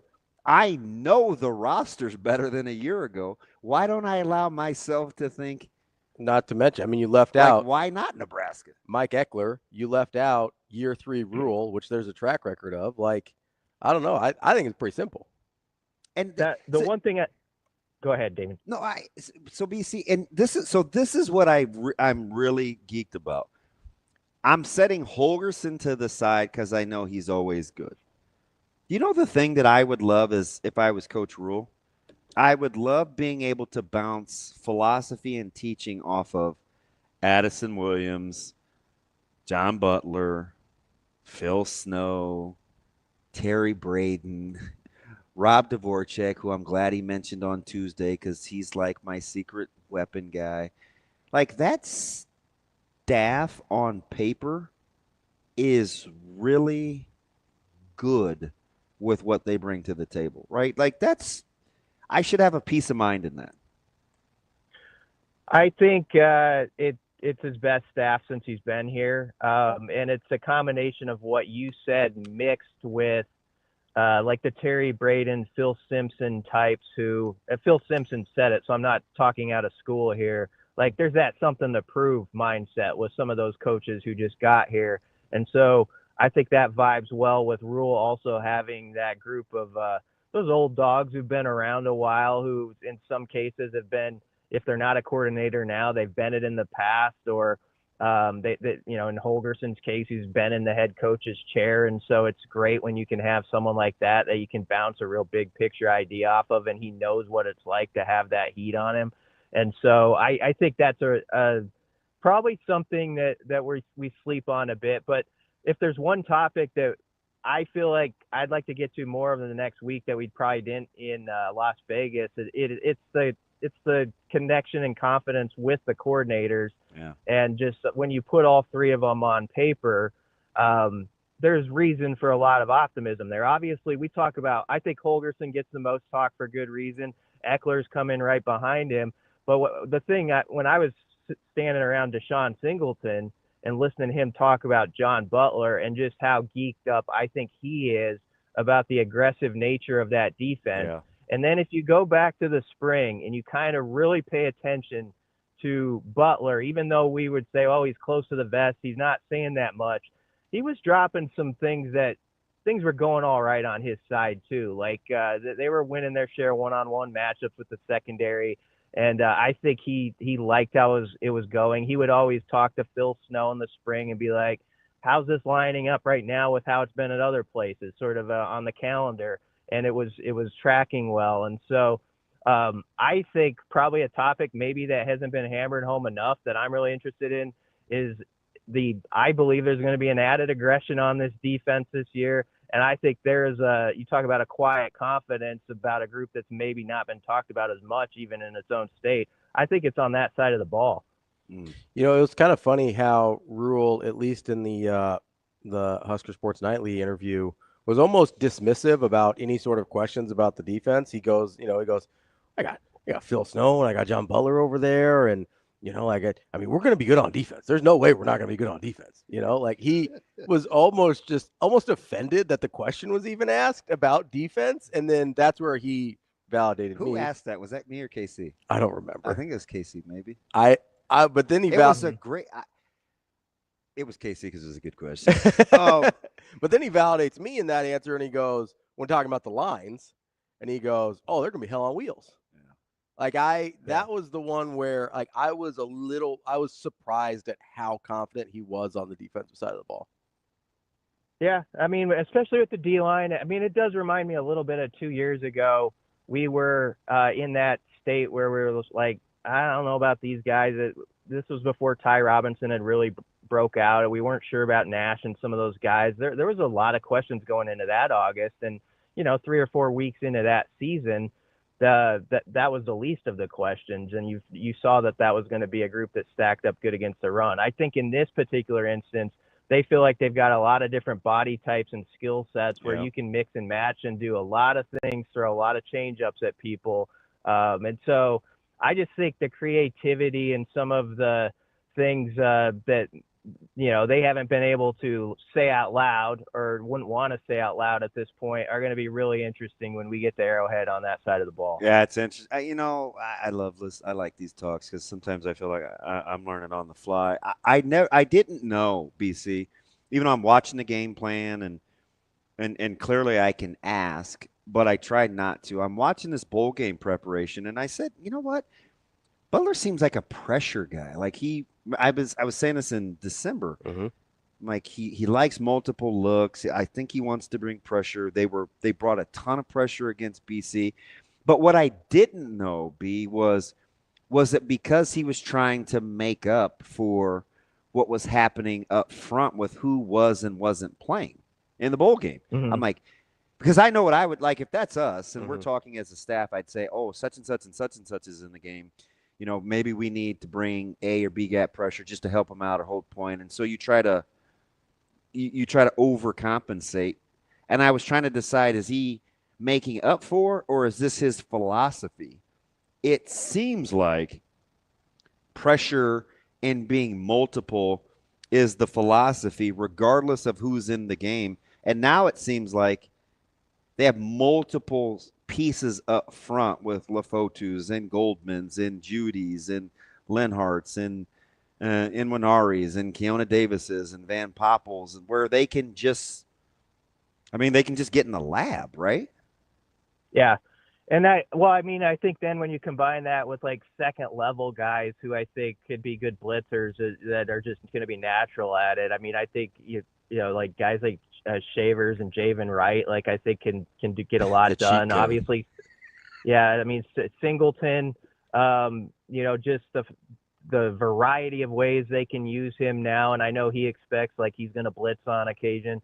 I don't know. I stood around Deshaun for about 20-25 minutes, and it just stood out to me how much he vibes with John Butler, and it goes back to last year. And there's guys who have been around him through last season that they just believe in him. And there was a kind of a small quote from Rhule that stuck out too to me. He was actually answering a question about Dylan Raiola and how he's grown as a quarterback.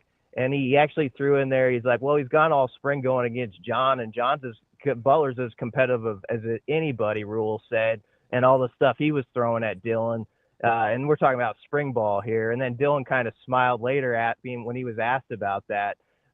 So I just think that there's an aggressive nature to John Butler that I am excited to see how that is presented through his defense. I'm not saying it's just going to be, you throw a caution to the wind, but I do think they're going to get after it and pin the ears back. And I think guys are pretty pumped up about it.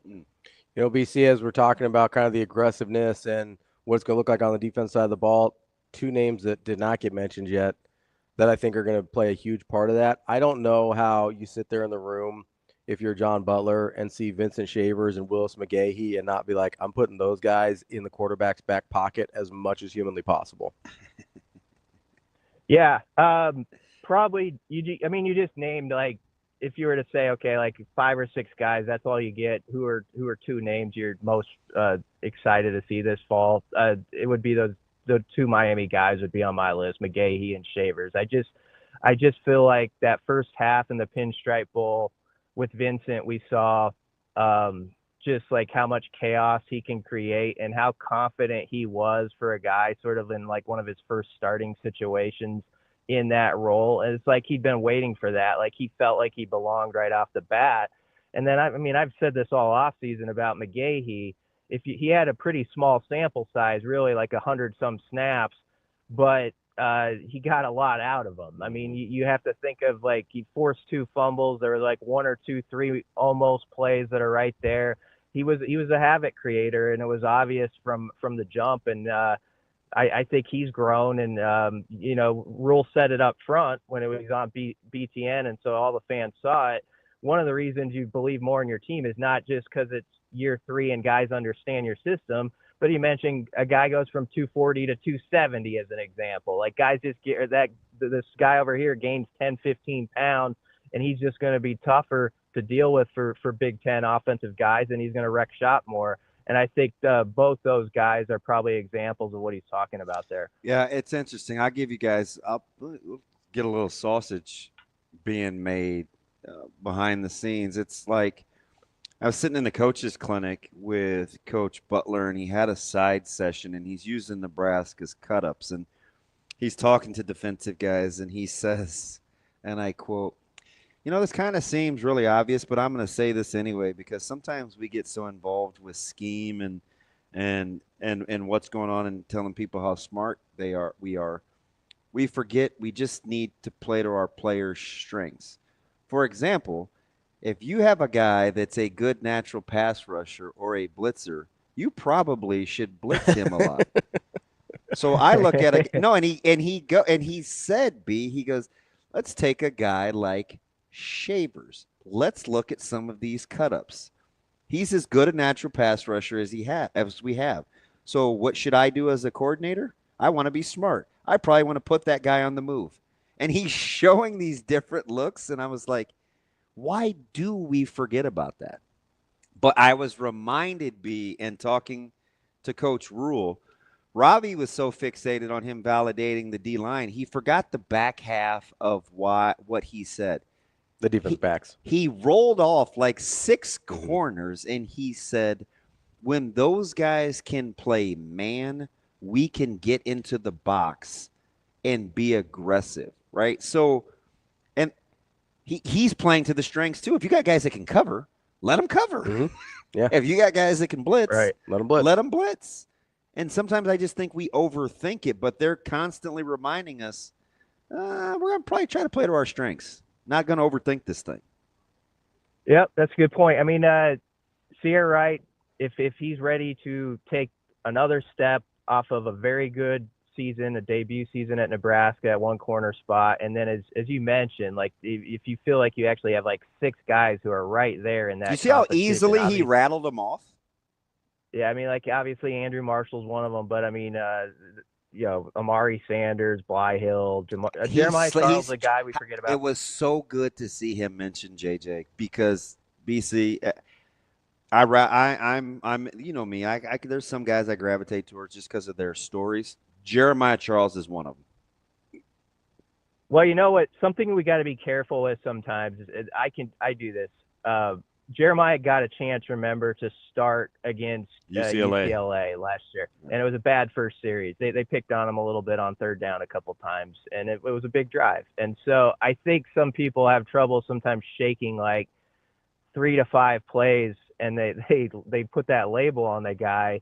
Obviously, that's a very, very small sample size, and he's got freak athleticism. And not only did Rhule bring him up, Deshaun Singleton did when he was asked, like, who's someone that people just sleep on, and he mentioned Jeremiah's grown a lot. So he's a guy to just not forget about. I know that's a really tight race, and sometimes corner's a spot where it can be harder maybe to get on the field, I think, if you're the third, fourth, fifth guy as opposed to some other spots.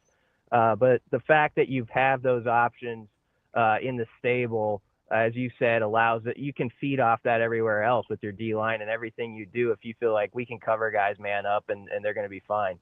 Go ahead. I just want, like, just run something by you guys. So when you look at corners, and I'm not even counting nickels, right, where you go Sanders and Charles and Kahn and Marshall and Wright and right, and then you go to safeties, and you got, Singleton and Hartzog and Buford and Branch and Little Buford and Benning and Guthrie and Benning, yeah, and Donovan Jones. And it's like Butler said something a couple of weeks into conditioning where he said, hey, fellas, if nothing else, nothing is given, this will be a very competitive fall camp. Right? So if you're saying those kinds of things out loud, you think the guys aren't privy to the fact that nothing is given and everything? We just heard Coach Rhule say the same thing.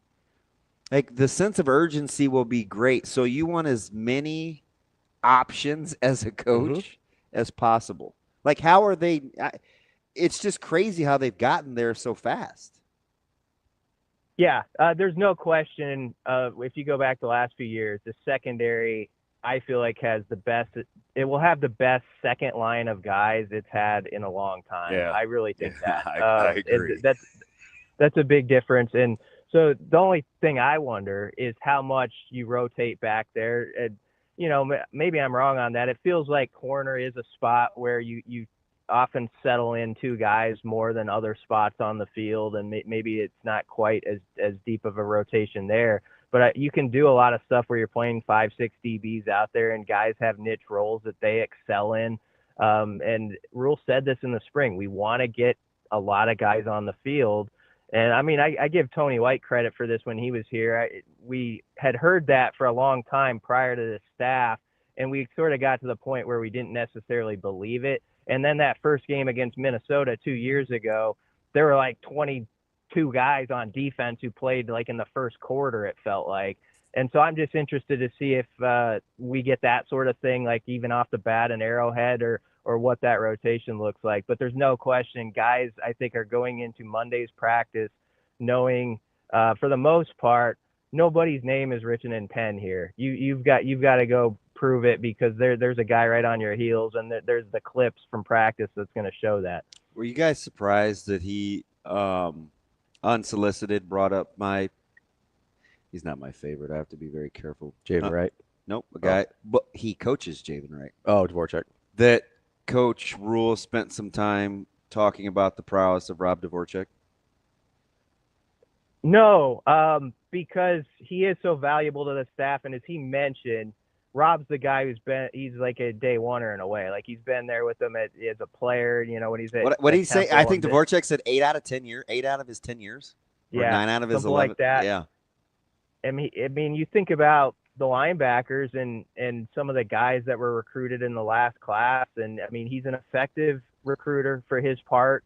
And I think he's just a guy he's a little understated when he's up front. So maybe that's part of the reason why he doesn't get talked about as much. And he's not a coordinator yet by title. But I do know that, like, everybody on that staff heavily respects him. And, he's one of those guys that knows Rhule about as well as anybody. And I think that's why it's important probably that the head coach wanted to bring him up, because it's just like, this is one of those guys in the trust tree, so to speak, that I can turn to. He knows how I work. I know how he works, and that's very valuable when you have that sort of experience together. You've been through every sort of thing. BC, lost in kind of my giddiness to be validated on the defensive line. Coach Rhule also kind of dismissed what I thought any concerns would be on the offensive line as well at the same time. Just how about my guy coming to surface that I talked about at right tackle that we forgot about? Who, Knack? Yes. Yeah. I'm telling you. Go Big Red. How were you, I guess, was offensive line an area where you had any questions, and do you feel like those questions were answered? I mean, the question, I guess, that remains for them to go prove now is I have loved how they built the unity in that room. I love how it looks on paper, and I think it's been a good group, and I think we've gotten past the point of, like, why did they retain Donovan Raiola? You know, we're sort of past that question. Now it's like, yeah, he's doing a good job. He stacked up that room nicely, and it's like, okay, can they truly be like where we're saying kind of without a doubt, that's a strength on this team, or that is like one of the top 2 strengths on this team, because I think that potential is there. And I go back to the phrase that Donovan Raiola used in the spring. I think there's a book with the title, but watering the bamboo, and basically the point of like you do that you do that daily, but you don't always see that thing sprout up until 3 or 4 years with a guy, or in this case, maybe even a position group, how it all comes together. And I think that phrase applies to this O-line going into this season. We've seen it kind of, as Rhule would say, incrementally get better, but now it's like, are they that group where it's like, oh, okay, everybody can see it now without a doubt. They are that group that you can lean on, and they're going to be the guys who guide you. And I think that potential is there. And obviously, Tyler Knack, if he wins that right tackle job, give a lot of credit to a guy who stayed as much a team player as anybody in that locker room. He's like one of the most popular guys when recruits or anybody visits, or parents of recruits visit. Yeah, he's usually one of the guys on the player panel.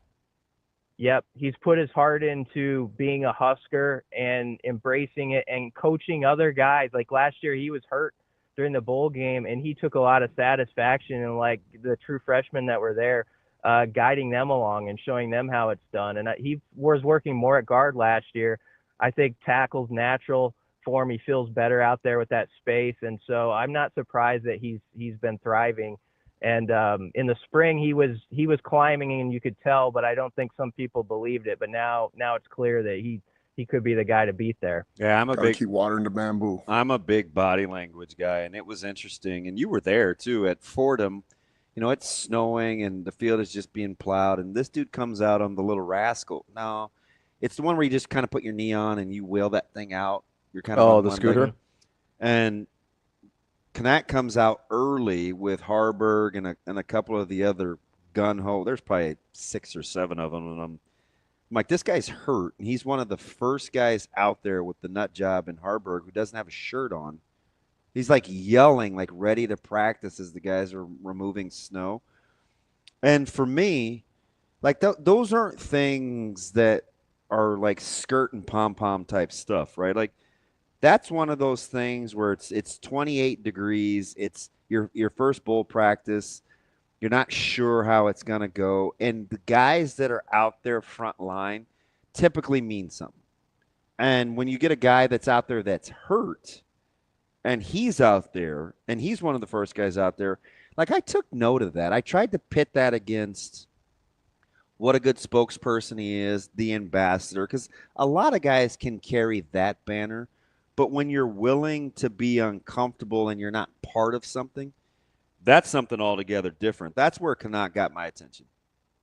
Yeah, and think about it this way, too. If he actually wins the job and is the starter against Cincinnati, I think it'll be validated to, not that the coaching staff needs this, but within the fan base, people are going to look and say, he won the job over Gatula, Prohaska's back now. Corcoran. Like if that happens, I think because of those other guys being in the mix for it, people would have to kind of nod their head and say that he must have done something this offseason pretty good to beat out those guys, because I know Gunnar Gatula, who could have something to say this August about this all, by the way. Yeah. But I know that he's a guy that this staff thinks a lot of his potential. So the fact that Kanak has put himself in this position as we go into next Monday just speaks to how much he's gotten after it. And he was, as you say, he was getting ready for this even before his body was completely healthy to make this run at it. And he's got a chance now. Yeah, I just feel really good. I rank the best depth, in my opinion, on this football team by position. I go O-line 1. People chuckled, but I put tight end 2.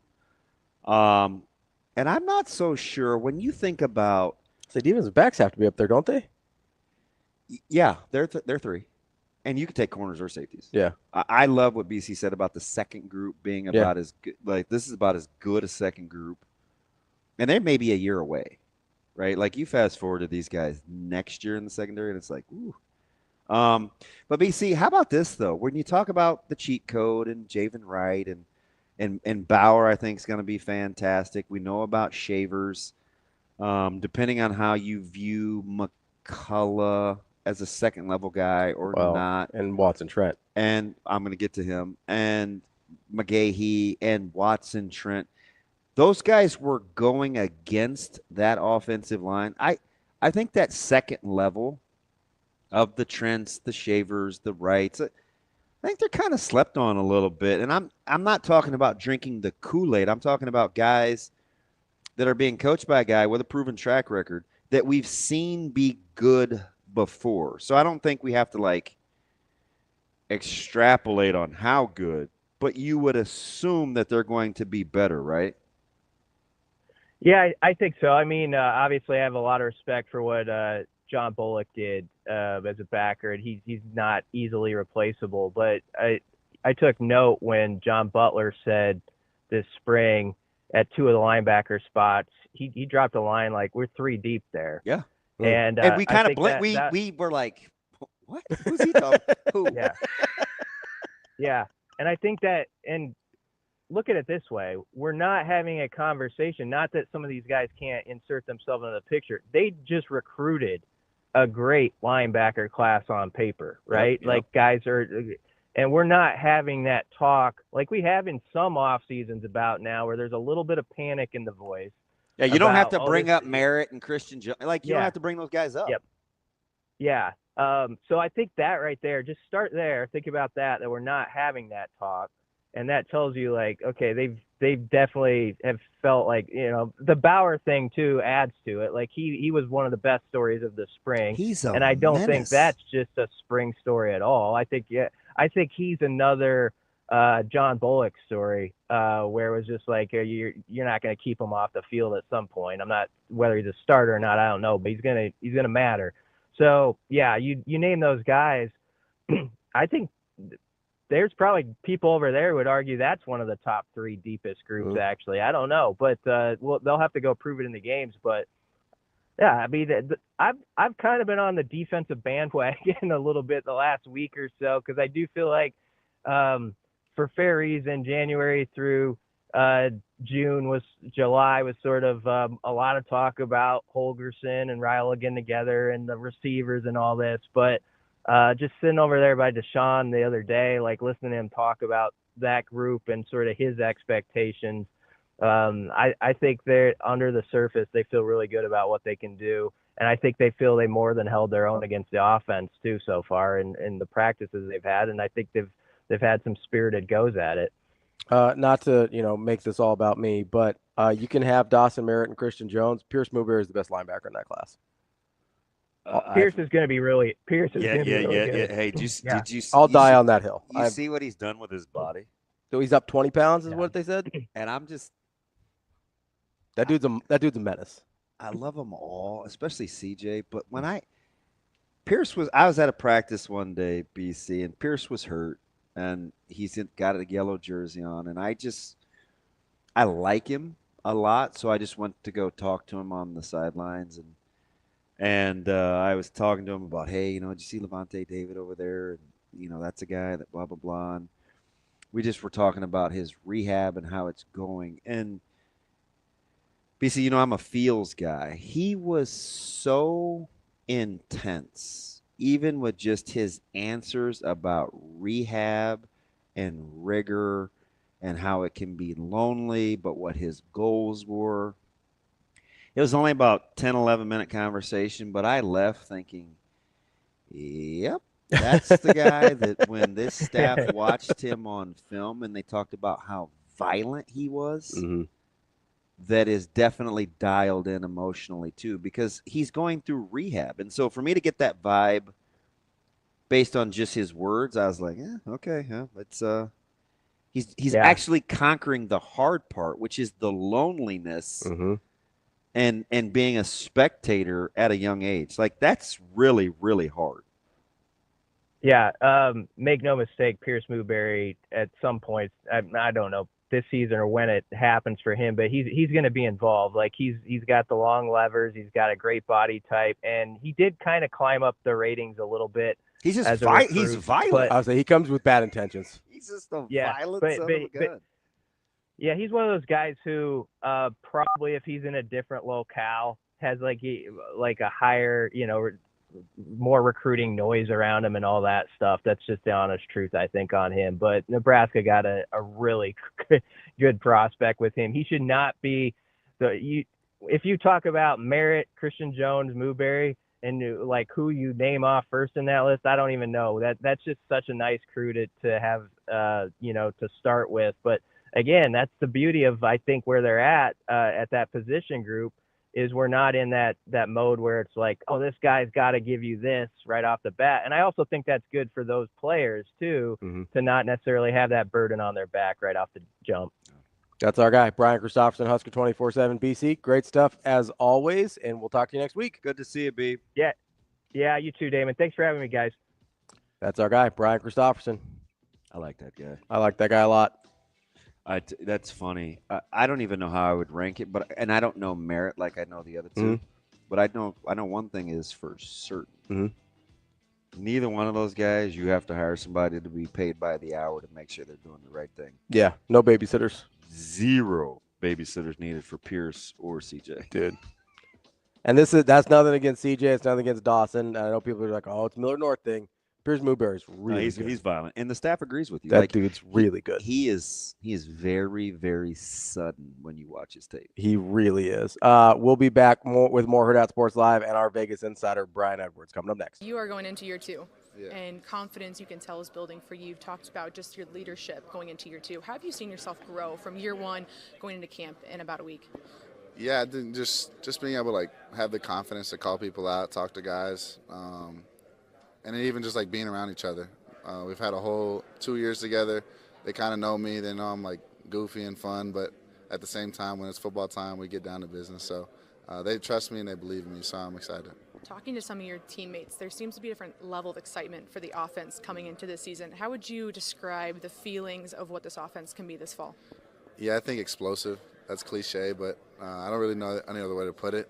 Coach Holgerson's been vacationing all July, so it's kind of been our show running it, but it's been fun. The guys know what we want, I know what they want, and so we just got to go out there and execute.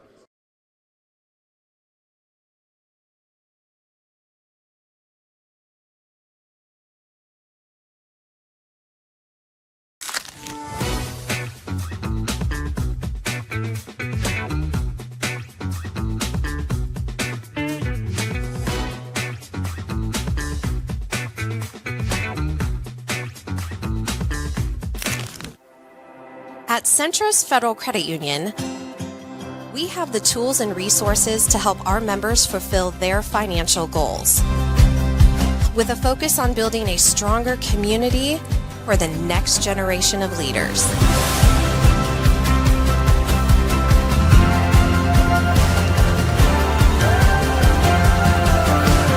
Centris Federal Credit Union.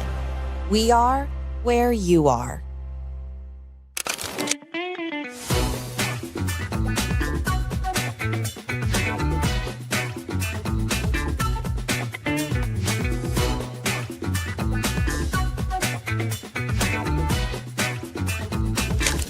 yourself another season to prove something with this defense as well. When you guys look back at last year, where does that give you guys a jumping off point to improve it this season and make it the defense you guys want it to be? Dominant. I want us to be dominant, man. I don't want nobody to score on us. I want us to be dominant the whole game, the entire game, from first quarter to the fourth. Coach Rhule said the biggest emphasis for this defense this year is limiting those big plays. You, as a leader, how do you implement that and make sure that is a standard for this defense this year? Limiting big plays, that's nothing but eliminating missed tackles, eliminating missed assignments. You know what I'm saying? And winning your one-on-ones. That's how you eliminate big plays. So that has a lot to do with film study. That has a lot to do with practice habits. And that just has a lot to do with dogs. You know what I'm saying? So, and I feel like we have a lot of dogs on this team, man, and I'm excited. Yeah, tell me about this room that you guys have. You say a lot of dogs. Why? What makes this group special? Because we like that. I don't know.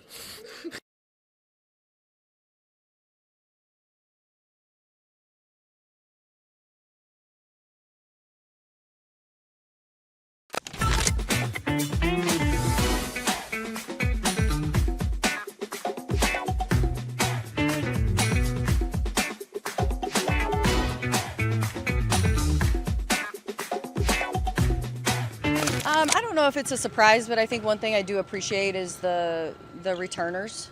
You know, they have been very open to myself and our staff in our way of doing things.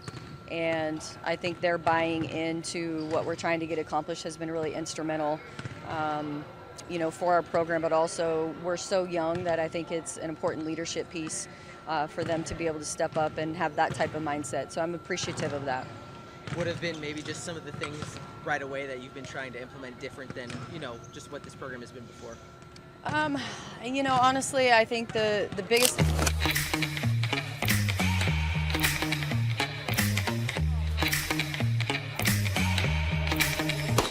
me that cheddar, we getting Rico. Big money rolls like burritos. Give me that hot sauce, no pico. Give me that.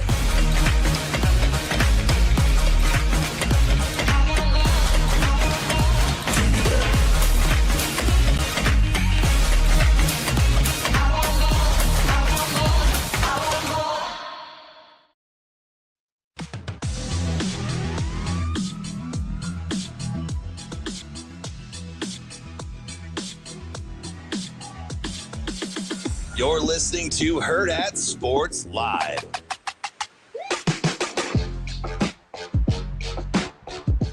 Welcome back, Hurrdat Sports Live, presented by Centris Federal Credit Union. That's DBM Ravi Lulla here at Hurrdat Sports Bar and Grill, reminding you that the Pinnacle Bank Championship presented by Woodhouse is back, and you won't want to miss a second. Whether you're in it for the golf, the Corn Ferry Tour, the concessions, the concerts, or if you just want to hang out with a bunch of friends, they've got something for you at the Pinnacle Bank Championship. It's the pinnaclebankchampionship.com to get your tickets. Make sure you don't miss out on one of the best experiences of the summer here in Omaha. I feel like it's a fine line between having these conversations and not feel like we're just injecting all sorts of Kool-Aid into your veins. I get it. I do. I'm just trying to. I get it. And not. Hopefully the track record, though, of how we talk, what I say, what you say, how it's portrayed is in perspective to what we actually think, right? Yeah. Again, I'd rather be right than, well, like, clearly, if you look at my personal life. I'm just giving you the facts. Yeah. And one thing that I haven't allowed it to do is affect the wins and loss talk or where Nebraska is going. I'm just telling you, when I look at the groups and the competitive stamina and how I feel like getting the bowl game monkey off their back has now morphed into what's possible. Mm-hmm. Hang on to that. Yeah. When I told you that, like, as opposed to what's next, what's possible. Because all you're hearing now from the players is they're all on the what's possible thing. Mm-hmm. Right? You can hear it. Yeah. And they're not shying away from metrics. And I get it. It's cool when everybody else says it. You know, Fleck talks about winning and Viva Las Vegas and all that. By the way, Shane, I said it off air on air. I kept saying Franklin. I meant to say Fleck. Viva Las Vegas. Viva Las Vegas, baby. That too. He's pretty extra. If he's confident and he's brash, it's cool. If it's Franklin, if it's Brett Bielema, if it's Signetti, we soak it in like, ooh, the bravado. We love the confidence. But if Nebraska does it, it's like, well, what have they done? Yeah. What have they earned? And you can't be held captive because Rhule told you, much like with the job thing and the comments with fraud, like he told you without telling you. Hey, the good thing about last year is it doesn't have anything to do with this year. You can skin that a couple of ways. Yeah. Right? That's out of the rearview mirror. But just because you only did that last year doesn't mean you're not capable of blank this year. Same token, because you did do that last year means you can do blank this year. It just depends on where your psyche is in terms of how you view it. Speaking of Las Vegas, we've got Brian Edwards. Oh, we got B. Let's get to our guy B. I do want to get back to that though, because I have a question for you in that spirit. I will have zero answers. Brian Edwards, our Vegas insider, Major Wager. What's up, B? How are you this morning? Good morning, guys. What's happening? B, have you missed me, man? It's been 2 weeks. I'm back. Yeah, man. I never got your Dustin Max. I was traumatized. I'm telling you, I got a young pup at the house who was traumatized over the Poirier thing because we're both big DP guys, and I have nothing against Max. I don't. But Dana set that thing up for DP to kind of have the swan song. And God dang it, Max didn't oblige. B. I was very disappointed. Yeah. I was too, but I lost that one. But it was a small price to pay for many years of winning, betting on Dustin. So all good. And I think the fact that he didn't swing for the fences in the last 10 seconds, like he said afterward, he goes, maybe that shows me I made the right decision. I was protecting myself because. Yeah. And you got the sense, right? What, 2-3 years ago, you and I had the conversation. It's interesting to watch Poirier, much like Cowboy, Donald, morph into fatherhood and being family men while they're fighters in the octagon. It is hard when those two worlds collide. You saw it both at the tail ends of their careers. Yep. But I like Dustin got out early. Way better to get out early than late. Cowboy got out late, and this idea of him coming back, which I haven't heard anything on, by the way, for a while, is a terrible idea. Terrible.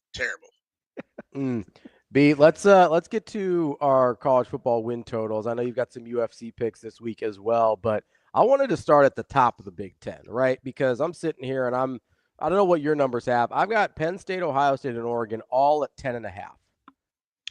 Yeah, so now I wrote these down in my magazine probably a month ago, but I have Oregon 10.5 under -122 over even money. I got Ohio State, which I wrote this down June 23rd, 10.5 under -130 over +106, and Penn State 10.5 under -144 over +118. I got Oregon 10-1 with one swing game. I've got them losing at Penn State where they're a 4 or 4.5 point underdog. I've got the swing game at Iowa, which I would actually lean Oregon. Both teams get 2 weeks to prepare for that one. My only question mark with Oregon is quarterback. I guess obviously they could have gone some different routes in the portal, and they felt good about Moore, who was the 5-star to UCLA. Did not have that good of a freshman year at UCLA, but that was not a good offense. He didn't have to live up to his 5-star billing. If he's just a better than average Big Ten quarterback, I think Oregon's a top 5 team because I love their roster. They hit big in the portal. They got the number 5 transfer specific class, the number 3 overall recruiting class per 247 Sports Composite. Of their 11 transfers, 1 5-star, 7 4-stars. They got a 2-time All Big Ten safety from Purdue and Dylan Thieneman. They hit on a lot of really good portal guys, and they're loaded. So I would lean over on Oregon. Do you have a preference on Ohio State or Penn State? I want to stay on Oregon for just a second here because I think we might. I'm sorry.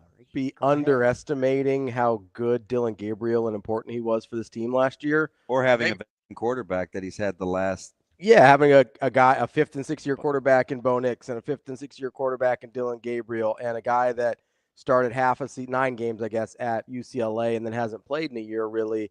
Like, they also played more close games than I think.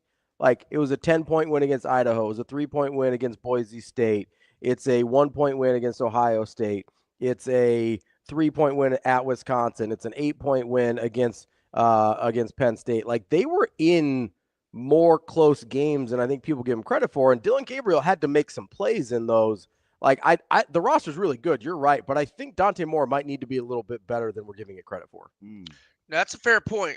That's a fair point. They went 4-0 in one possession games last year. But here's, as it applies to the season win total, though, look at the schedule. I mean, there's no Ohio State. No, you're right. The schedule is pretty manageable. There's no Penn State, so I think it's manageable. But I mean, very fair point in that they may not be as good as last year. But where are they going to get beat? I just don't. I mean, they're minus 14 at home to Indiana. That their tough? Depends on how you feel about USC, probably. Yeah, and that's late November and at home. Game. Yeah. I just no, I agree with your point, but I just don't see where they're going to get beat other than at Penn State. Yeah, that's a good point. Or at Iowa, or at Washington late in the year. But I mean, I just think that they go into November a top 5 team, unless Dante Moore's a disaster at quarterback. God, I hope so. Wait, let's go to Columbus. I'm at Big Ten Media Days. I'm listening to Ryan Day. I'd seen him the night before. He seems a little more relaxed. I just don't know if it's because he finally won the national championship or because he thinks this team is going to be good, or both. But they're replacing a ton, and we are making some really big assumptions. And the schedule's actually, like, there's some good teams on this schedule. Quietly. Yeah. I'm not trying to be married to a preseason opinion with this team just because they lost so much, and I'm just not that familiar with Julian Sand just because he hasn't really been on the field. If he wins the job. Right. Yeah. Yeah. Who are you thinking it's the true freshman, St. Clair? He talked about Lincoln Kienholz really okay and them splitting the reps, and he said something interesting. He goes, "We're going to make this camp as competitive and game-like as possible because the only way we can sort this out is to see real football." I felt like at this juncture, it kind of caught me off guard. I genuinely don't think he knows. He truly doesn't know. Yeah. I think that's coach speak. Okay. You might be right. I'm just getting the vibe. That's me from a distance. No, I haven't. And I haven't seen Sand much, but I mean Kienholz was a 3-star recruit, but who knows? I don't know, man. Nebraska won him pretty bad down the stretch. Did they? Oh, yeah. Oh, yeah. They thought they had him. But so Ohio State opens with Texas. Obviously, what you have that as a coin flip or a loss? Coin flip. I have them 8-0 with 4 coin flips. Coin flip Texas at Illinois, where they're actually 13.5-point favorites. So I would obviously lean Ohio State. Coin flip Penn State at home, where they're minus 3.5, and coin flip at Michigan, where they're minus 5.5. Or at last look, I want to say that might be down to 5. So they've got kind of a tricky stretch at the end of November, into October. I think at Washington's a little bit trickier than we're giving it credit for. Minnesota, that's at home, though. At Illinois, at Wisconsin, Penn State. Like, that's kind of a crucial stretch in the middle of the season there for Ohio State. You know, that's the second team I've noticed gets 2 weeks to prepare before going to Washington when Washington doesn't have 2 weeks to prepare. Ohio State gets 2 weeks before at Washington, and so does Illinois. Washington is at Washington State for a rivalry game ahead of Ohio State. Yeah, that's right. I forgot about all the Rutgers and Maryland also have 2 weeks. That's 4 games in 5 weeks. I think we talked about this a month or so ago. Washington has 4 games in 5 weeks where the other team has 2 weeks to prepare and they don't. It's Ohio State, Maryland, Rutgers, and Illinois. That sucks for Washington. I'm just telling. Hey, B, what was the look-ahead line for Ohio State, Texas? It's 3 or 3.5. Here, I can look that up right now. Texas? No. Ohio State is 3 or 3.5. Listen, hot take of the offseason. Mortgage the future on Texas. To win outright? Man. I mean, I would have assumed Texas was favorites. Every I'm which stunned way, they're not Clint favorites. Eastwood, right turn Clyde. I'm talking money line. I'm talking ATS. Ohio State's 3 at most books. I see Bet Online and Bookmaker Offshore 2.5. Listen, Texas is going to be. I have no opinion on that. Texas is going to be really good. Did I? And this is independent of what I feel about Arch Manning. Their O-line, D-line is really good. And Ohio State has to break in 2 new coordinators and replace a ton up front on both sides of the ball. And you have a true quarterback battle in camp. I don't know. It's never as easy or linear as I'm making it, but I haven't told you anything that isn't true about what both teams are bringing back for this season. I didn't realize Patricia's their new DC. I can't Listen stand to what that I'm guy. telling you, man. Can't stand that guy. He's a terrible head coach for Detroit. I'm not even speaking on good or bad in terms of prowess. I do know Texas, their physicality up front defensively is going to be a problem. It's going to be a problem. So with 8-0 and 4 swing games, obviously at least one of those with Illinois, you're leaning Ohio State. What are you doing with the 10.5? I would lean under, but I doubt I'll play it. Like I said, I'm not trying to be married to a preseason opinion. I'll make my opinion at halftime after watching Julian Sand play a little bit, or maybe at the end of the game, or I just haven't seen him play enough. I just think the interesting thing about the Buckeyes is their 2 best players need help. Mm-hmm. And you could make the case, Downs, he's going to be really, really good if they're good in front of him. Now, he's spectacular anyway, but he does need some help. Jeremiah Smith obviously needs somebody to get him the ball. And that guy that has to get him the ball needs to be protected. Like, a lot of things have to go right. It's not like they're guys that play really close to the ball where they don't need anything else, or you can just not even handing the ball off to, because even a good running back needs some help up front. I think we're underselling the how good or being more than a manager the quarterback spot has to be, because you need a good O-line too. They didn't go hard in the portal. They got the number. Not at all. Yeah, they must believe in their development and the young guys they got coming up, because they only got 11 transfers, 6 Power 4. Oh, we lose him? Yeah, he might have cut himself off. Did he hit a button? I think his cord might be a little finicky, a little bit here. Plug that thing in there, B. I think it auto muted him last week too. I don't know what happened. Oh, I was getting ready to get some of these chicken. There we go. I've been having this issue. It's just been muting me for some reason. I had it on my podcast last week. Anyhow. Let's get real quick. Let's go get. Let's get in the octagon here. Yeah, we'll save Penn State for next week. Let's get into UFC. You got some picks for us. What do we got? Yeah, so I'm going to go with Bryce Mitchell, although he's in a slump, and gets Said Nurmagomedov minus 130. That's going to be at like 12:30, 12:45 Central on ESPN, the prelim headliner. And then the rest of the card, it's Abu Dhabi, so it's in the afternoon on ABC. I just did a 3-leg parlay with Whitaker, Shara Bullet, whose last name is like Magomedov or something Magomedov, and then Peter Yan or Poter Yan minus 410, minus 700, and Whitaker minus 162. The parlay gets plus 129. But have you adjusted to the strange start times? I mean, we saw it with Usyk and boxing, and you're going to see it again. The more we go overseas, the more you're going to have to get your midday game fight game preparation ready.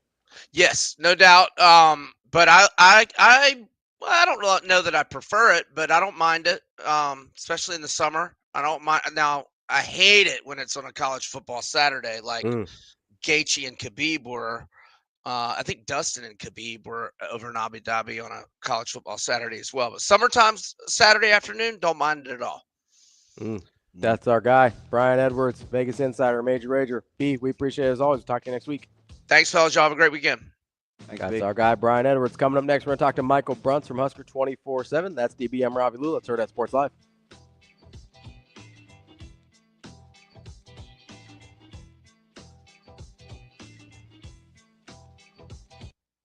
You are going into year two. Yeah. And confidence, you can tell, is building for you. You've talked about just your leadership going into year two. How have you seen yourself grow from year one going into camp in about a week? Yeah, just being able to like have the confidence to call people out, talk to guys, and then even just like being around each other. We've had a whole 2 years together. They kind of know me. They know I'm like goofy and fun, but at the same time, when it's football time, we get down to business. So they trust me and they believe in me, so I'm excited. Talking to some of your teammates, there seems to be a different level of excitement for the offense coming into this season. How would you describe the feelings of what this offense can be this fall? Yeah, I think explosive. That's cliche, but I don't really know any other way to put it. Coach Holgerson's been vacationing all July, so it's kind of been our show running it, but it's been fun. Like, the guys know what we want. I know what they want, and so we just got to go out there and execute.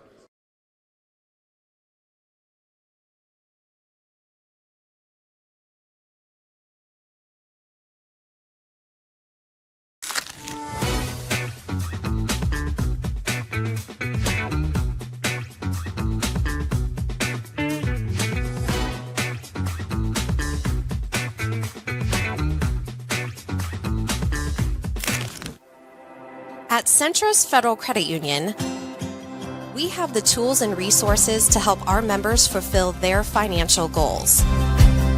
With a focus on building a stronger community for the next generation of leaders.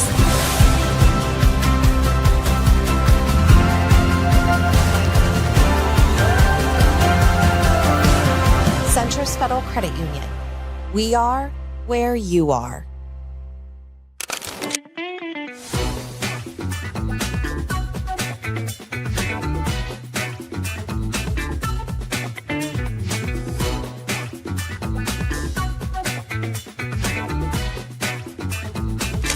Give yourself another season to prove something with this defense as well. When you guys look back at last year, where does that give you guys a jumping off point to improve it this season and make it the defense you guys want it to be? Dominant.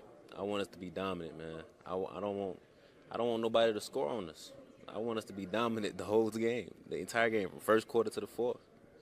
Coach Rhule said the biggest emphasis for this defense this year is limiting those big plays.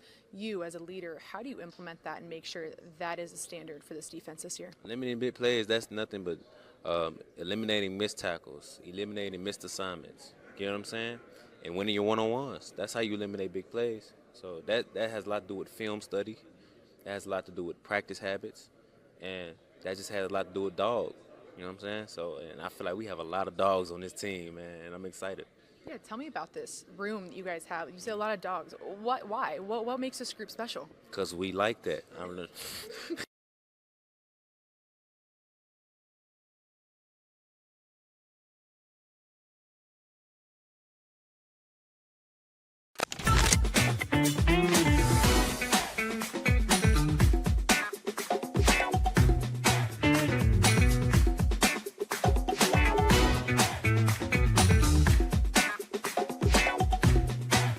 I don't know if it's a surprise, but I think one thing I do appreciate is the returners. You know, they have been very open to myself and our staff in our way of doing things. And I think their buying into what we're trying to get accomplished has been really instrumental, you know, for our program, but also we're so young that I think it's an important leadership piece for them to be able to step up and have that type of mindset. So I'm appreciative of that. What have been maybe just some of the things right away that you've been trying to implement different than?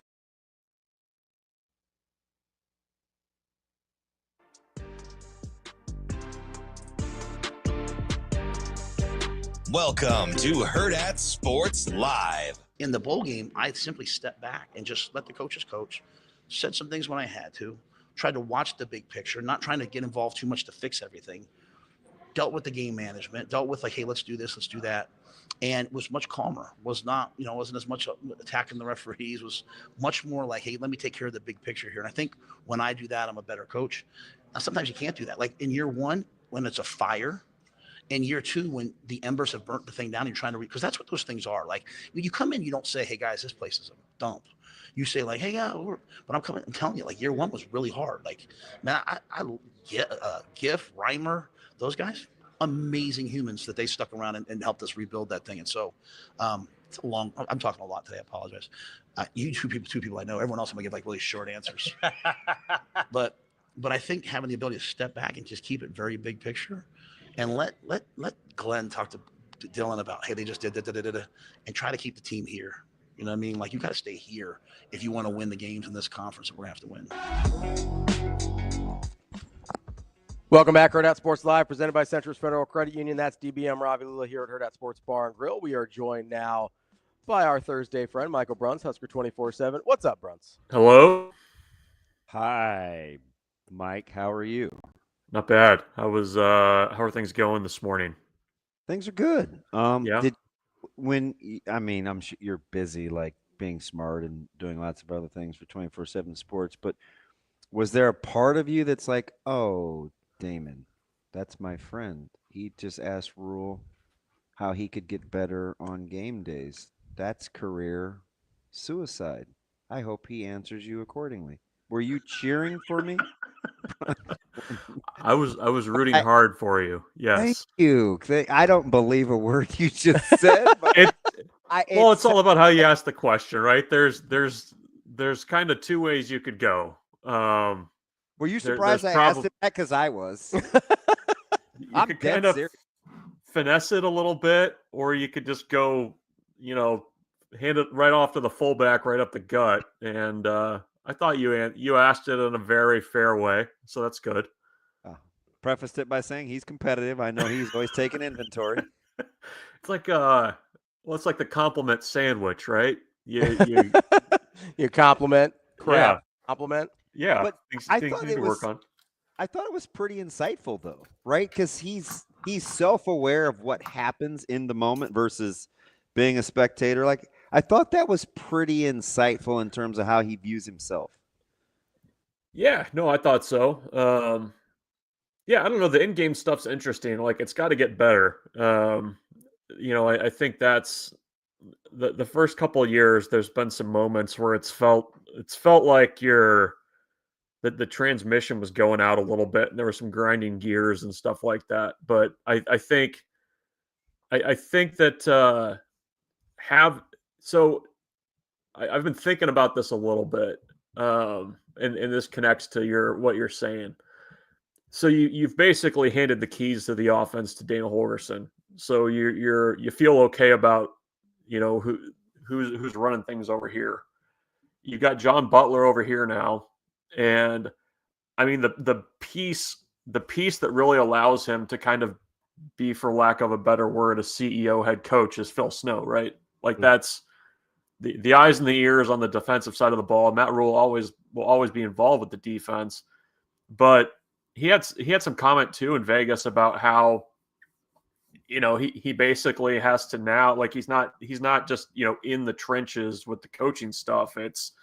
He's doing the recruiting piece of it. He's able to do kind of manage the off the field stuff, which nowadays is such a huge part of being a head coach. I mean, the thing about being a head coach now in college football, so little of it is actually the X's and O's and the between the lines stuff. So having kind of these, for lack of a better word, like these position group head coaches on those sides of the ball, each side of the ball, that frees them up to do the in-game stuff, to look big picture at things, to figure out ways to recruit better, or to, the branding type stuff that's so important. So I think things have kind of been very slowly working this way for Matt Rhule since he's been at Nebraska. Is how do you kind of free yourself up to do those, like, the head coachy type things that you have to do nowadays that are not just game planning and kind of like the, whistle in the mouth coaching shorts kind of thing, Yeah, let me give you a por ejemplo. Michael, if Rhule trusts Holgerson and Dylan, and he can flip over those headsets and say, hey, Dana's experience yields this. This is how I know what Dylan's doing. Situationally, it impacts me like blank. And then you flip over and he's on the other side of the headsets and he's listening to JB, and he can talk shorthand to Coach Snow and Coach Williams, and he knows how Phil thinks. In-game management becomes easier if you don't feel like you have to think about what everybody else is thinking, right? Just naturally. Mm-hmm. You'd think you'd be better in those situations, right? When you're being tugged in fewer directions. Yeah, and there's know-how, right? I think the biggest place where you're going to see that benefit is on offense, because I think there was a bit of a getting to know you phase with Dana and how he chooses to, like, when to attack, when to kind of take the air out of the ball. I mean, Matt Rhule's even said this a few times since the end of last year, that there were times where he probably would have gone a little bit more conservative in certain areas with the offense and the approach. And that was not the approach that Dana was going to take in certain situations. And having kind of gone through that last year, I feel like you probably are on the same page a little bit more to what you're speaking about, where you're not having to stand there on the sidelines and kind of readjust to somebody that approaches things in a much different way than you do, because you've had time to talk these things out for the last 9 months. And I think there's a benefit there. You would think that, if you have time to think a little bit more on the sidelines about, okay, if this situation happens, this is how we're going to do things. I think there's probably a benefit to that. There's been times, I think, where the in-game management and kind of how they approach things has been good. I think there's been times where it's needed to be better.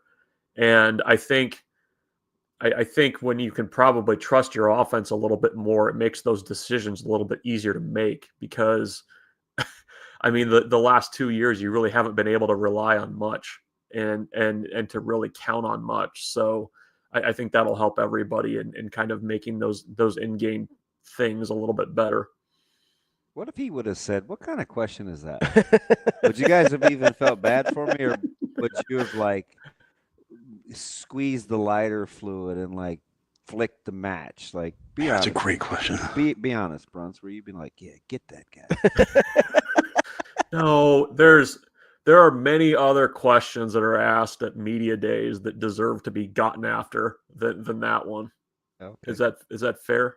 I mean, in typical Bruntz fashion, you didn't dispel the notion that you wouldn't mind seeing me get torched. No, you're fine. Compared it to other fires, right? It's fine. You're no, it's that's your guy. Here's what the media set up now at Big Ten Media Days, I appreciate a little bit more, because they used to make those guys sit there for much longer than they do now. And you'd get the guys that have their little bit, and they'd come up and ask you to draw something with your eyes closed and all this other stuff. They don't do that as much anymore. But I think it was a fine question. I don't think he would have gotten after you, Damon. I mean, you're on the walls of the practice facilities. So is Scott Frost, though. Not as big as Damon's picture, though. He's got to be trolling me, right? It's hard to miss, Damon. Like, it's like the national title years are like this big, and like your photo is my like last name is the only big. one you can read. I didn't sleep for 4 nights. I'm like, what is he? Like, what are you doing? I think he probably just knows how uncomfortable it will make you. And he's got my quote in the new facility, in the other new facility.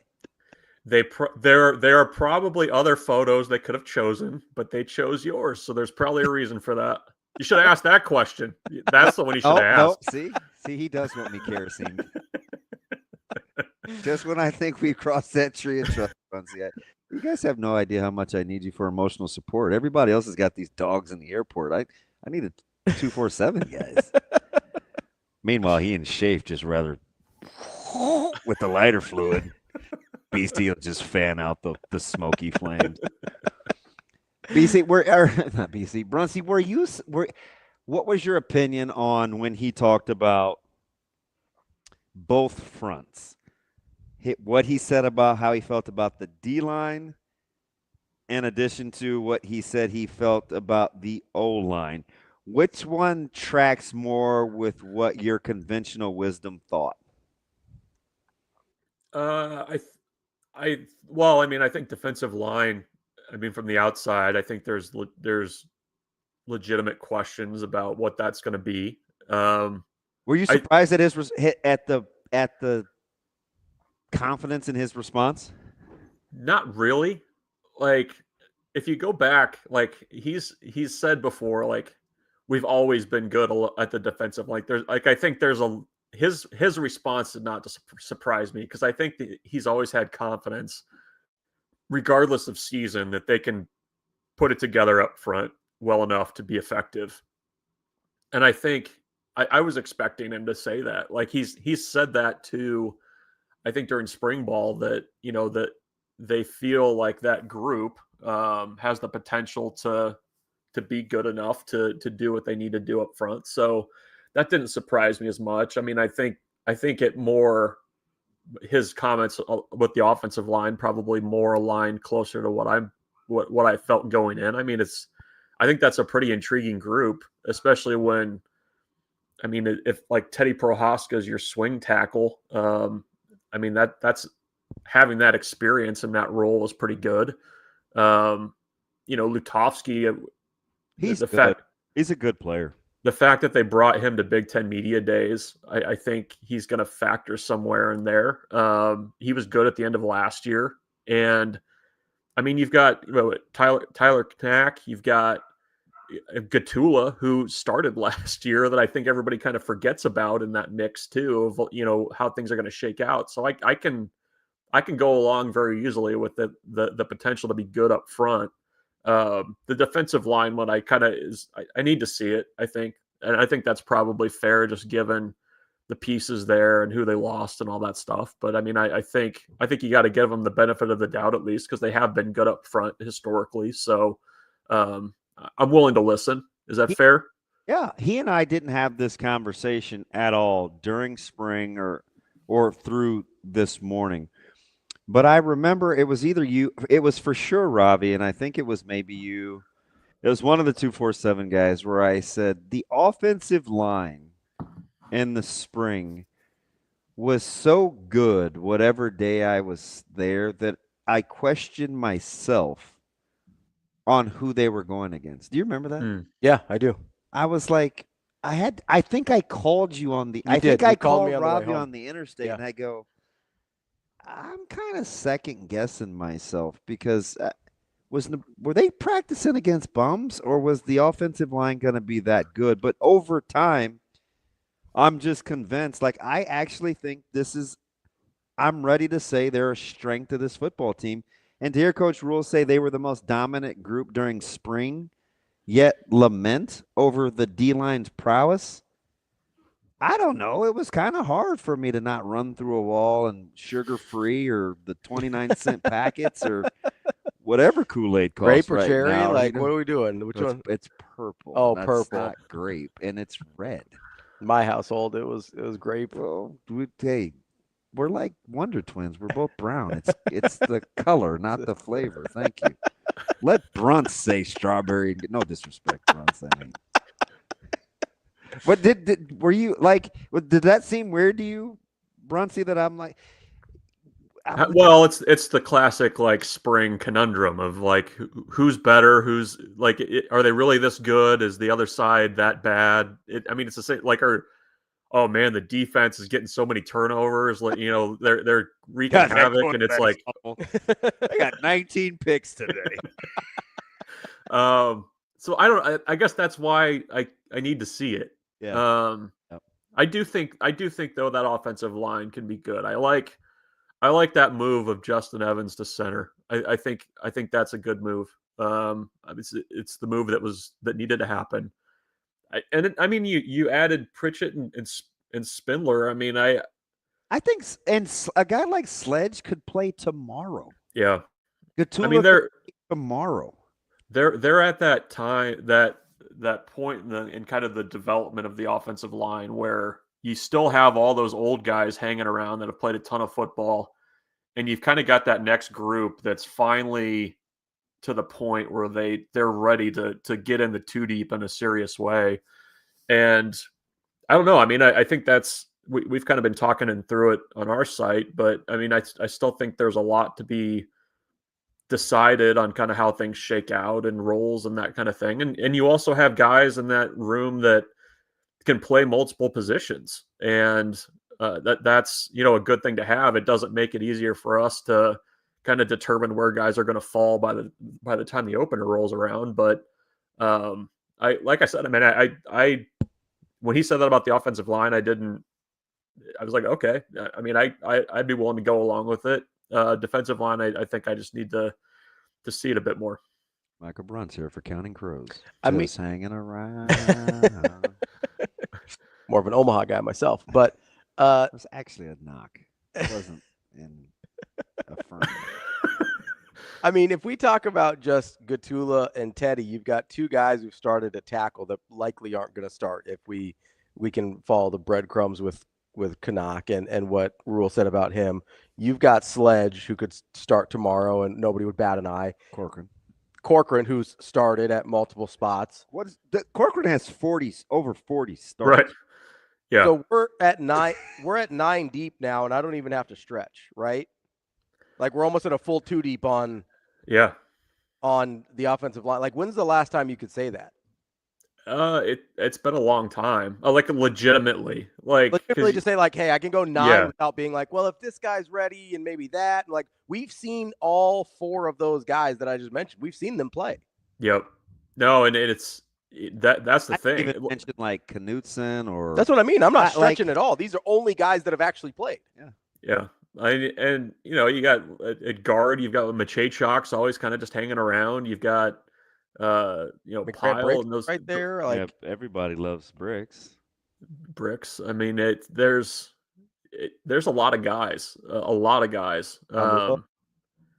and so I don't know. I mean, it has been a long time since I guess there's probably some freedom there too, or if a guy's not doing it, you can get somebody else in there if you need it. But it sounds so bad, Bruntz, but man, I subscribe to that like no other.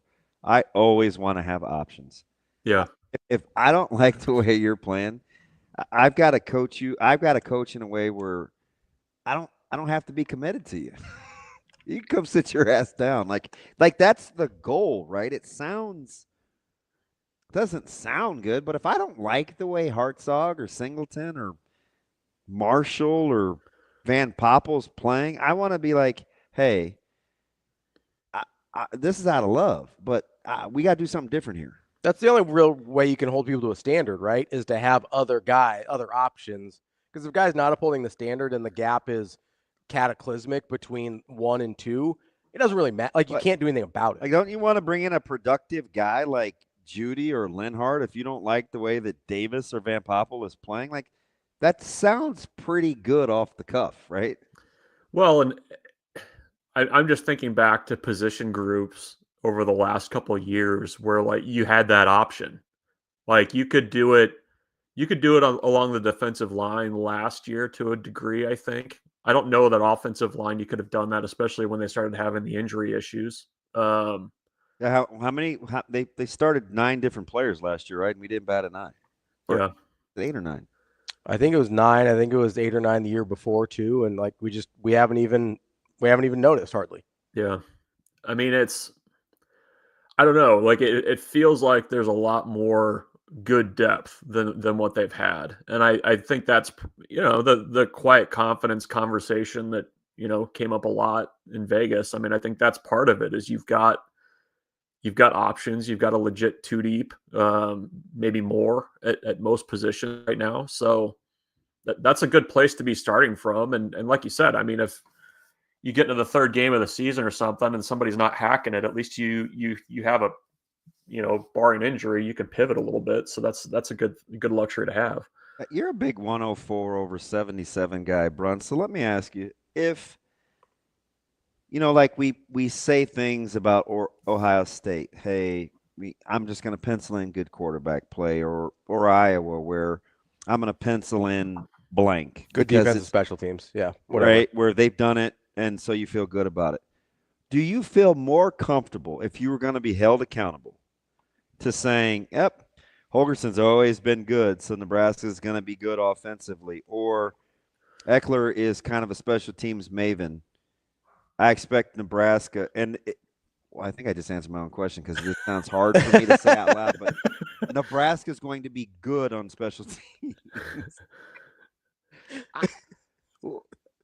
Which one do you feel more comfortable saying given their track record? Because both Eckler and Holgerson historically have been good.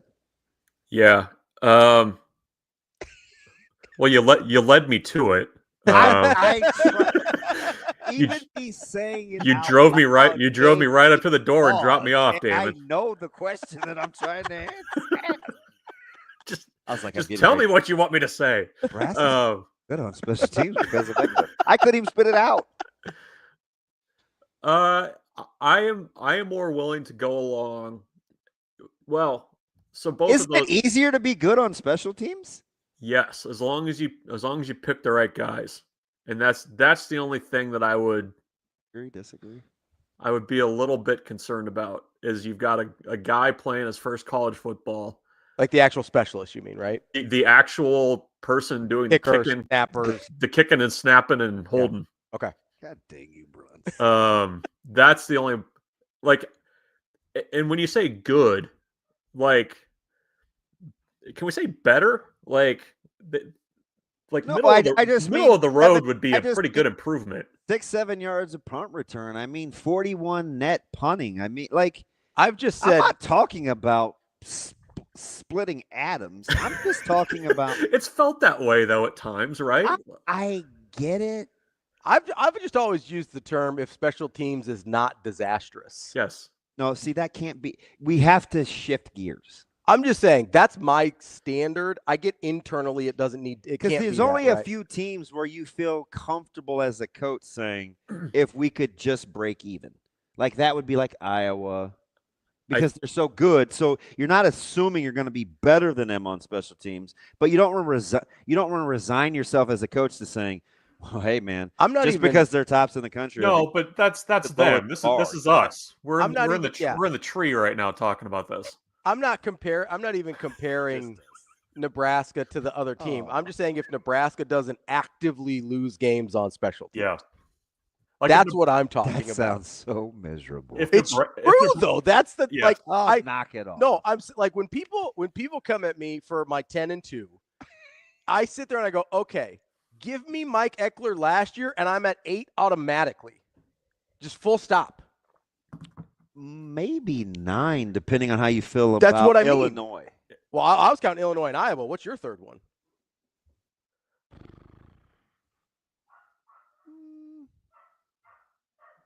Yeah, good point. So you meant regular season. Yeah, so I meant regular season. Yeah. So I'll take Okay. 8 full stop just with Mike Eckler, right? Yeah. And then, so my question is year 2 Dylan Raiola and full year Dana Holgerson worth 2 wins? And my answer is yes. Like, that's how I get to 10. It's not rocket science for me. It's a manageable schedule. I'm not going to piss away 2 games on special teams. And then I've got a 5-star quarterback who's no longer a true freshman and one of the best offensive minds in the country. Like, I get 10 is aggressive, but I don't feel like I'm crazy. If you're top 50 on offense and in special teams, like that's like you're probably getting close to your number. Like that's what I mean. Yeah, like I completely agree. These don't have with to it. be top Like, 10 that's units. Not even. You don't have to be like when you say you break even with Iowa, like you don't have to like be top 20. That would be okay on special team. Well, like that's what I'm saying. There's only a handful of teams where, as a coach, you feel okay making the other team the standard. But if you're and Iowa's in that discussion, if you're what you were on defense about there, and you're top 50, which is a big lift from where they were, to a degree. I mean, just in terms of numbers, but I think if you get close to that, like that's going to be a pretty good look. And it's not that's the margin, how thin it is for Nebraska and how thin it's been in the past. But I mean, I think it's probably if your specialists are even middle of the road, like I think you can make a bigger leap on special teams more quickly. But I do think that to your initial question, I think I have confidence in what that offense can be too. It'd be crazy if we could just actually get to special teams and not kicking it. Yeah. Hey, so Bruntz, I'm going to give you something to think about for next week, okay? Okay. Is there a UCLA game out there on the schedule in 2025? We know the 50-50 games and kind of the must-wins if they want to get to this. Is there a UCLA game out there where you're thinking, oh, they're going to win this game, and then they actually play the game, and it's like, that sucked? Is there one of those on the schedule for you? If you think about that. There is. We can chit chat next week about that.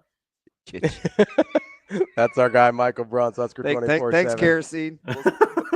Thanks, Bruntsy. We'll talk to you later. See you guys. We'll be back. More Hurrdat Sports Live coming up next.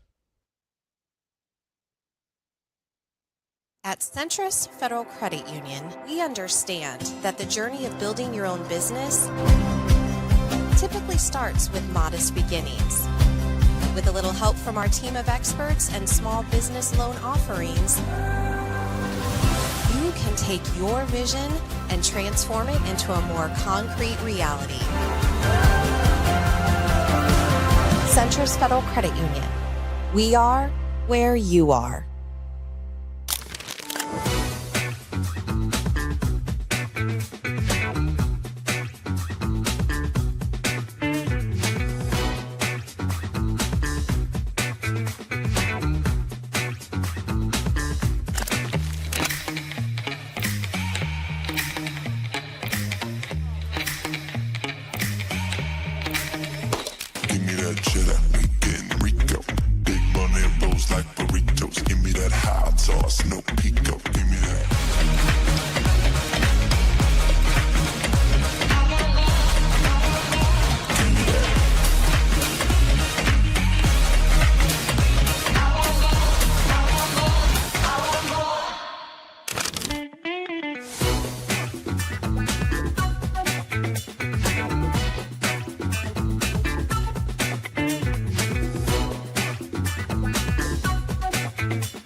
Howard here with Carter Nelson and Nebraska's annual road race. Carter, this is a really special day for the program and for this team, knowing what today means.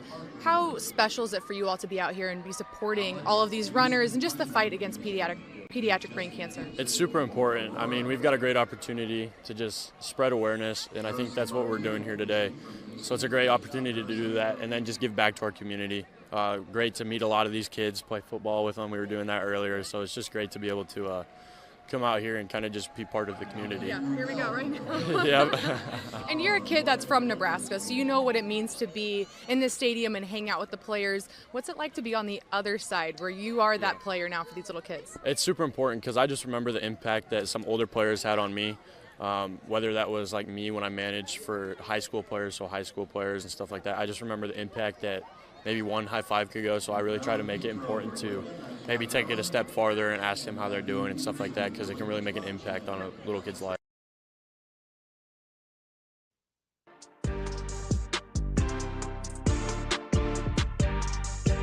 Welcome to Hurrdat Sports Live.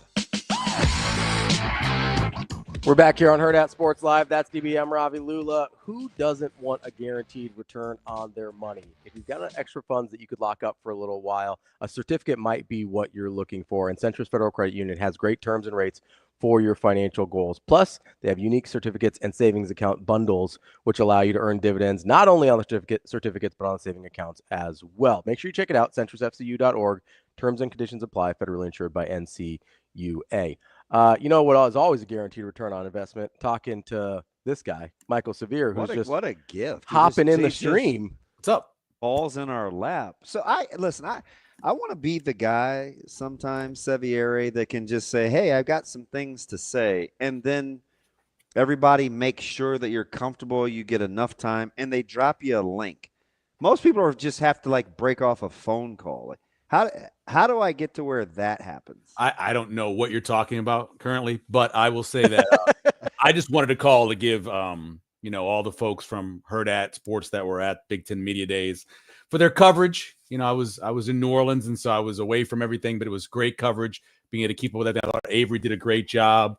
I thought everybody did a great job there in Vegas. That's what I wanted to call about, just to give props for good work, keeping us in touch with what was going on. That's nice of you. Yeah, were you there, Damon? In spirit. I'm just in spirit. I'm just joking. You did a good job too. I just want to say you did a good job too. I'm gonna ask you. I'm terrified. No, I won't. Okay. So, and you too, Ravi, for staying back and holding down the fort, and you're 10-2. I was 9-3, so I'm right there with you. Whoa, the yeah. least homer of a homer. Yeah, 9-3 with you. So 9-3. I'm assuming the difference in our schedules is I had them losing to Minnesota. Yeah, I've got a win there. So who else? Yeah, I actually have them losing to USC. Have I scared you into Minnesota, or you just no? I mean, what do we talk about all the time, right? The trend, once is an accident, whatever. 5 times in a row, 6 out of the last 7. The man's got the name. He's got him. Going there has been a struggle for whatever reason. I think we have 2 back-to-back road games. There's always a little bit there too on figuring out everything, and so that's why I picked it as a loss. There's always going to be one in there, I think, that surprises you. And like kind of the question you had for Bruntz there a little bit. I don't know if Minnesota's the game, but that's one of them that certainly fits in it. I want to earmark that and come back to that. Were you, because you've worked with me for so long, longer than anybody in this market other than K2, and it's about a tie with Kugler. Sometimes when I'm asking a question, it's do I or don't I, but I try to get a feel for the dialogue. So I felt like talking to Coach Rhule, he was kind of on a roll. He had opened up. He had said some things early that kind of were like, oh, it could be one of those kind of interviews. So when I asked the question, you're competitive, what do you need to do to be better on Saturdays? Were you cheering for me, or were you hoping that I got torched? No, I was. I'm always cheering for those with the last. Because I finished the question and I was like, "Please, sweet baby Jesus." Yeah, you never know where you actually don't know where he's going to go. You don't know where he's going to go. He just does, and he's the same way. Yeah, right? You don't know where he's going to go. I remember I asked him a question with that little interview over at Let It Fly. I asked him a question about just the way his family was treated after Carolina and the way he handled that. And I thought his answer was a really good answer, because he gives great answers, but I thought the emotion that was in his voice really told the story about what those coaches have to deal with. And he didn't have to go there. He could just say, yeah, it was tough, but he got deeper into it. But that's how he is with everything, right? I was pleasantly surprised at even the specific examples he gives on game day management. Yeah. I was like, he's clearly thought about this. Well, he's got to. If we go back to game 1 of the Matt Rhule era, it was poor clock management, game management.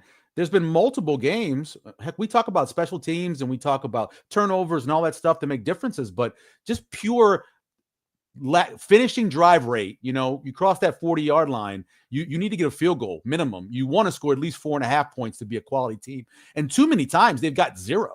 And 0 has been because of sometimes play calling, decision-making, clock management.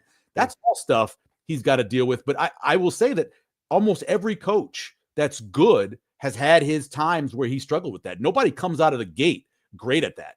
How much of a peace of mind do you feel like having confidence or know-how in terms of how your defensive minds and offensive minds think that free you up to manage time? That's what my point has been when talking about why I think there'll be 9 wins or whatever, is a bunch of different things. But one of them is now ultimate CEO, right? He keeps talking about, what am I doing? What do I have to do when I get down to the facility? Well, during the game, where you have an offensive coordinator who has been in the lab all week and preparing and knows every single scenario. You've got a defensive coordinator who may be a little new to this job, but he's got a guy behind him who's been doing it for 50 years.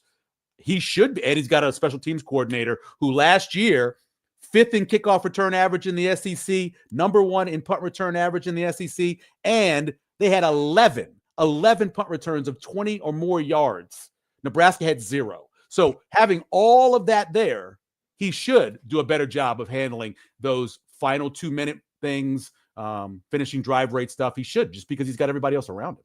How many years would you have to go back to get 11 20-plus yard returns for Nebraska? I bet you it's 2014. So this is the greatest example of. I would agree. So at first blush, I'm going 14. Yeah. So the great thing about can it be fixed is we've done it before.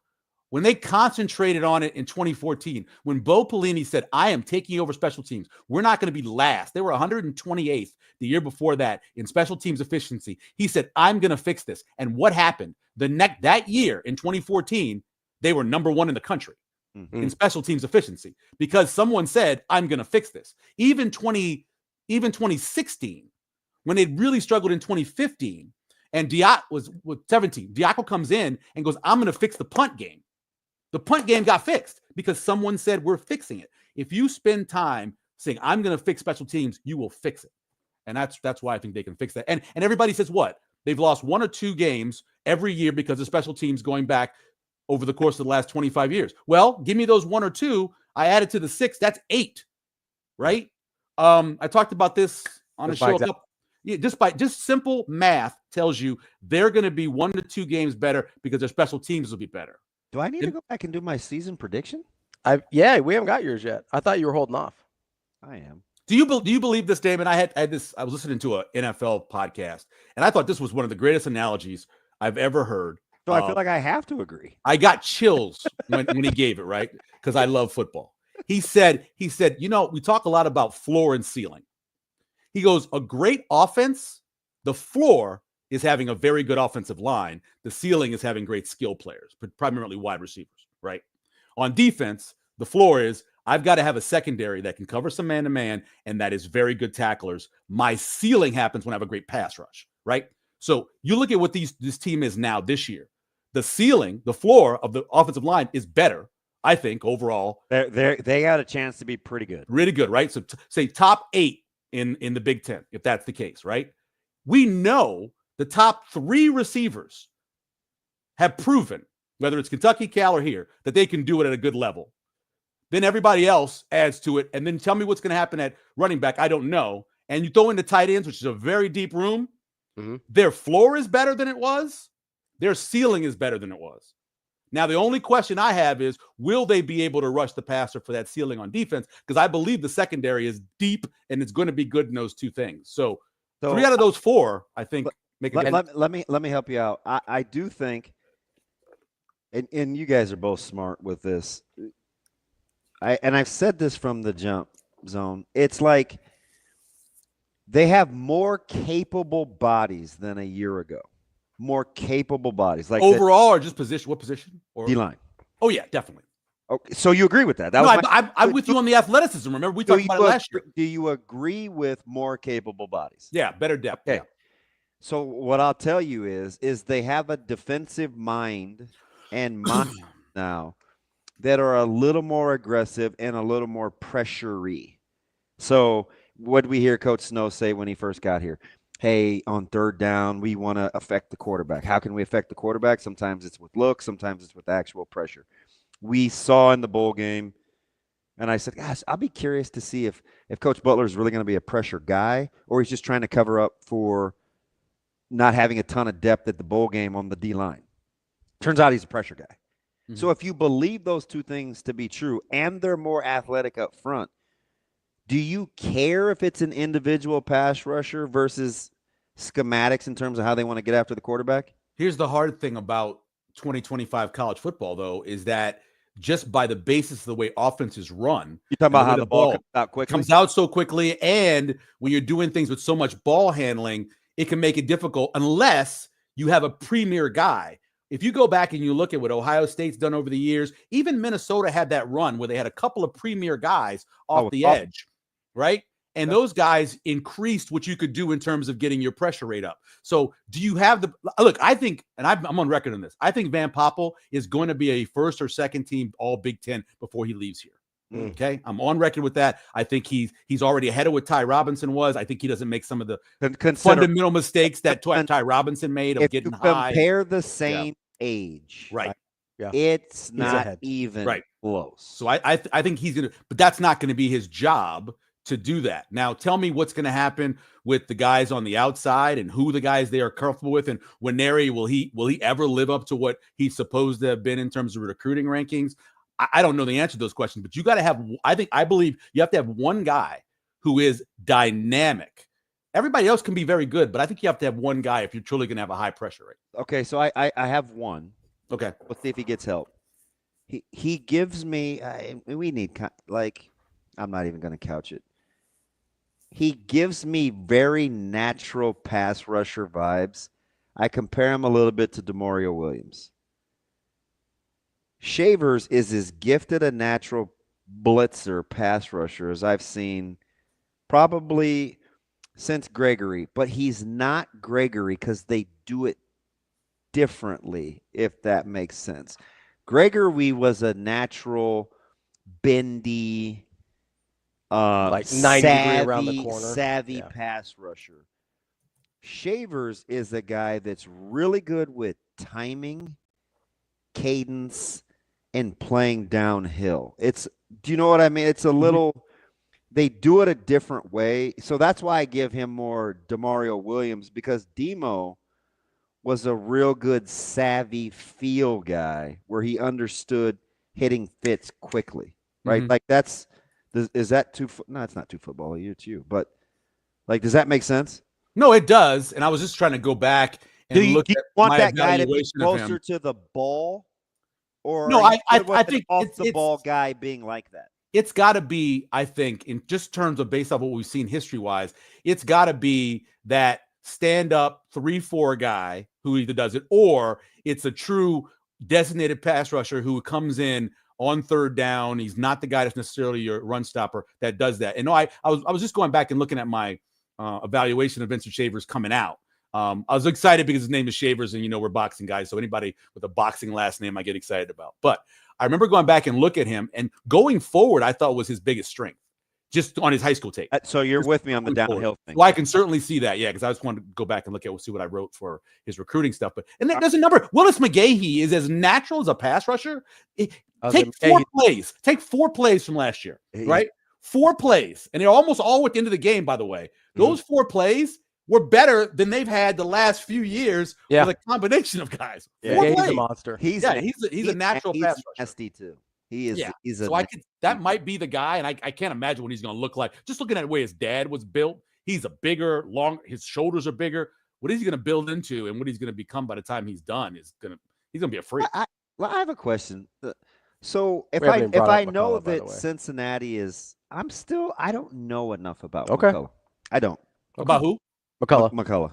Oh yeah. I don't got it. I wouldn't call. He's not a natural pass rusher, even though he has that kind of frame. And probably should be a big safety. Probably should be a big dime. That's probably I don't love him. I don't know about that back there in space either. No, big dime downhill. He's coming in the box. Oh, so he's got to be like your okay. So like a rover. I guess they call it a rover for what Nebraska calls it. Yeah, but I don't see him being like Peso would have been the guy I would have thought. He can't do what Singleton does though, and Singleton is kind of like their clear cut rover. Yeah. Right. I mean, that's what they wanted to see if Caleb could do, right? In spring. But anyway, when you look at what Cincinnati brings to the table with offensive line and the co-coordinators, I get the experience at quarterback. Do you see a place where do you naturally see a place where Nebraska can get off to a good start with defensive concepts versus an inexperienced O-line? Have you simplified that yet? Well, my concern, of course, is going to be the mobility of their quarterback. Yeah, he makes guys miss in space. He's a natural runner. He likes to run. Pocket too. Yeah, he likes to run. I mean, he does, and so that always gives you problems. If you've seen over the years, we've all seen over the years, last 3 years, how many times has Nebraska played against quarterbacks who weren't even great runners, who picked things up on third down? Mordecai. You go back to Mordecai, Wisconsin, and what happened in that game. But that worries me a little bit. But I do like the idea that they're really, truly replacing 3 out of their 5 offensive linemen. I like that they went out and got some wide receivers. transfer guys. I kind of like their skill. I like a couple of their guys. I think they're good. I love their running back. I think the kid from Minnesota, the transfer over from Wisconsin, I liked him when he played against Nebraska. I don't look at them overall as getting off to a good start. I think they're replacing too many guys.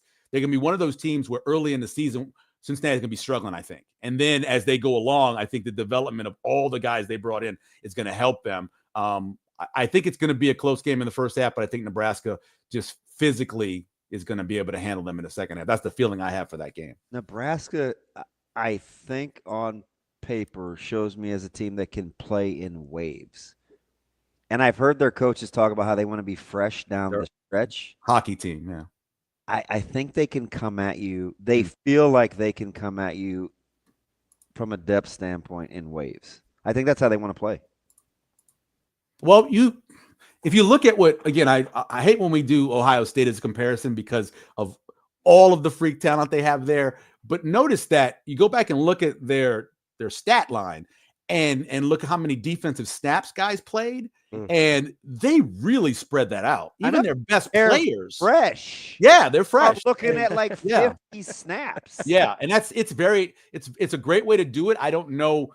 I know Nebraska doesn't have that natural talent, that depth of talent, but I think they're good enough to where they can certainly do that. That's one of Bo Pelini's strengths. There was a point where we criticized him for not playing enough guys and then playing too many guys, right? So we've criticized him over the course of his career for that. But I love that. I as a guy who believes in I believe in the 3-4, the system overall, but I believe you got to have fresh pass rushers, always fresh pass rushers to threaten those guys. Here's as a guy that helps coordinate an odd front.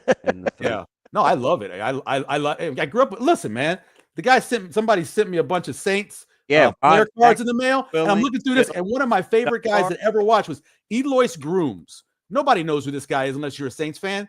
This guy was the typical 5 technique. He could hold up against the run. He could beat you up. He could get to the passer. 275 pounds, just a freak.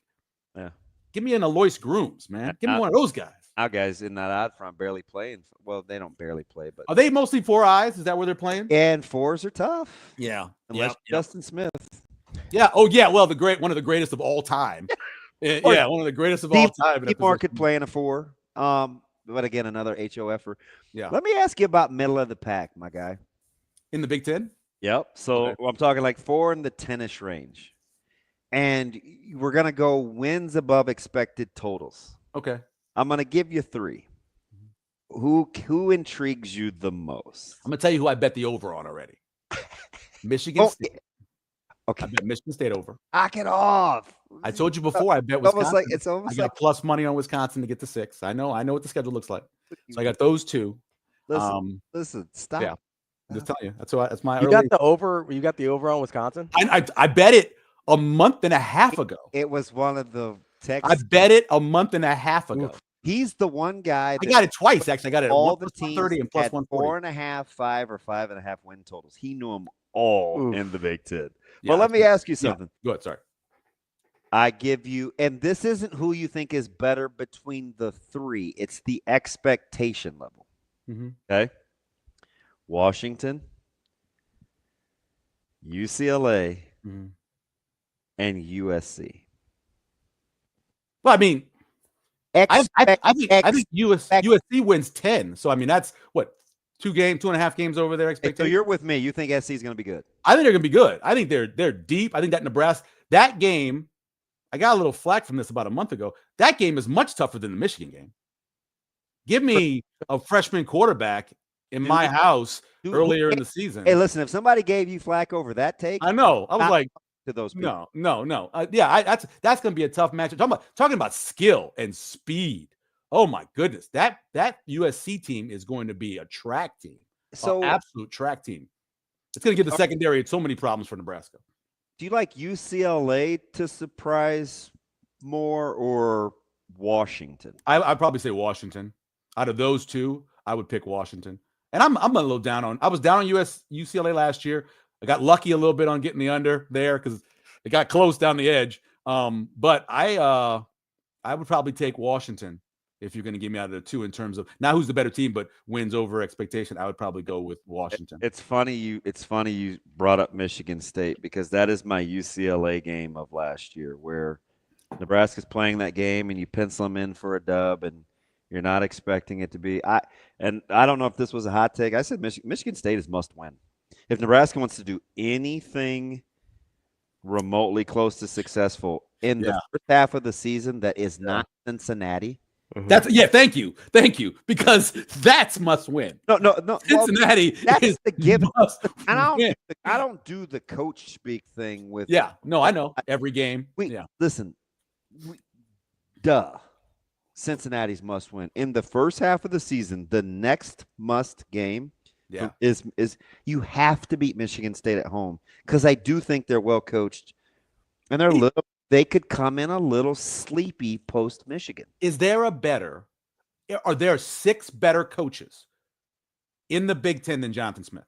That's tough. So I've done this 100 times. At first blush, and even after studying, I say yes. I say yes. He's really good. Smith really is good. fantastic, but it's a this really good league. Is brutal. I know he is in both sides of the ball. Too. I'm going to give you one that you're not going to think of. Who? When you pit them head to head. Jedfish. Nope. You love Jedfish, though. I do. Yeah. Do you naturally think that Jonathan Smith is better than PJ Fleck? Because PJ Fleck doesn't make most people's top 6. But if you look at Fleck, pretty good. How do you put Jonathan Smith ahead of Fleck if you don't have Fleck in the top 6? No, so that's where I start. Saying because of everything that Fleck's done and going back to what he was at Western Michigan or whatever. I agree. He's very good. If you're saying here's your team, go hire me a head coach. You're taking Smith over Fleck? I'm taking Smith. Yeah, I'm taking Smith. Right now, I'm taking him. I think in terms of his age, where he is, his skill level, understanding offense, his hiring is sneaky. Look at that staff. I've done a lot of this on that team. Fleck's been able to recover after losing. I mean, he's down to Danny Collins as his lifer. Do you think Severe is part of it? You think you know what Fleck's ceiling is? And I'm not saying Fleck is the GOAT. I'm just saying. No, I get it. We're talking. Nobody thinks of him as the dude, and I'm not even sure I could put Smith ahead of Fleck. I give him tons of credit. I'm picking Minnesota to beat Nebraska this year. I give him a ton of credit. I'm terrified of Minnesota. If we're starting over, my thing about, and I'm gonna go back to Cincinnati real quick. The reason why I say that is a must win because I was at Colorado where there was 40,000 Nebraska fans there and they left miserable, crying. I remember going to Oregon, Nebraska going to Oregon and having 30,000 fans in the stands and going down 42-14 or whatever it was. Yeah. I remember going to play Illinois to start the season and Nebraska fans everywhere in that place, everywhere, and getting their asses whipped. You go on, they're going to be 50, 60,000 Nebraska fans. If they were to lose that game, the devastation on the fan base. Are you sure? Would be miserable. 50K at Arrowhead. Easy 50K. Easy. Was it whole 71? Where the rest? How many are coming from Cincinnati? Besides family and friends. 76. Total 76? Oh, yeah, easily 50,000. Okay. Easily. Well, listen. I got these cards from somebody. Where's the guy from? Overland, Kansas. People. They're all there. There's tickets available. Yeah, there's going to be tickets available, and there's always going to be tickets available, especially on the secondary market. But we're also talking about July. We're in July. August 28th is still more than a month away. We play in a month. Yeah, and there'll be people. Man, people buy tickets the day of games. Especially, hell, I bet you there's a bunch of Nebraska fans that are getting in their car and go, you know what? There's tickets available. Let's go. Right, or they're already living there because you got all these fans that they're in Missouri and Kansas already that are going to be there. 50,000. But if they lose that game, stop it! We don't do the fear thing. The devastation on the fan base. Stop it! Be horrible. I need you to be #be kind. I don't think you know what it felt like walking out of Colorado after that game. First of all, I'm sitting there next to Colorado's coaching staff, and they kick their door open, and they come through there. And they're cursing out Nebraska. They're like, take that, you mother. In Boulder, I was like, what are we talking about? I I'm was well aware of brutal. It was so painful. Aware of the whole, Yeah. all the eggs in one. Right. Like, come on, man. I'm still traumatized. I had personally never seen that before. I had never seen that many Nebraska fans at a road. And I've been to Kansas games back in the day, Iowa State games. I'd never seen that many Nebraska fans on the road as it was in that place. And my hair was standing up my arm. I took a picture of my hair when they were doing a Husker power chant, and they drowned out the cheer from the buffalo running or the bison running around. They cheered. They drowned it out. Hey, relative to their team's success, who has the best season of these second-year guys? Are you going Gainesville, Columbia, South Carolina, or Lincoln, Nebraska? You know how much I hate Gainesville. You know how much I detest that man. I do not like him. I was so sad what happened last year into that year. Third year guy. So I would probably say, are you talking about second year with the quarterback they have? Yeah. I'd probably take South Carolina. Really? Tough schedule, really tough schedule. But I love Beamer. I love Beamer.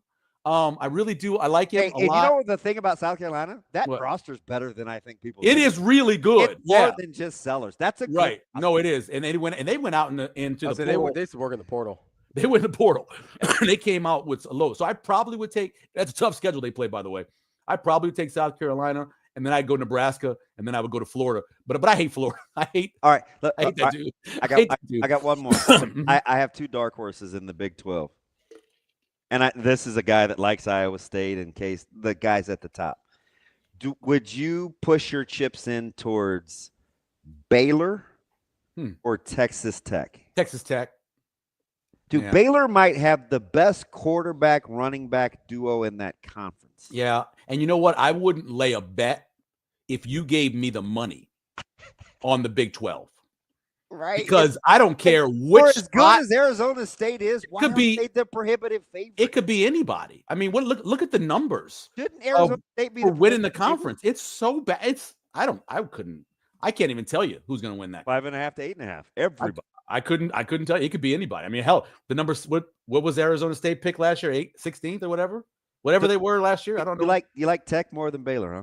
I think I do. I really like their offensive line. Baylor was really good down the stretch. I really like their offensive line. I love the coaching staff for Baylor. I've always cheered for him when he was at LSU. I think I would.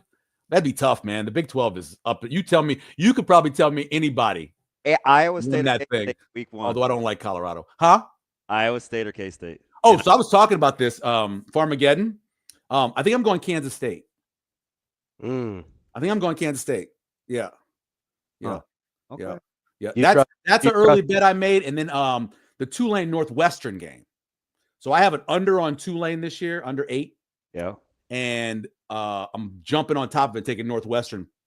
I did some work for a guy last weekend that is a Tulane graduate, Alan Cole. Uh-huh.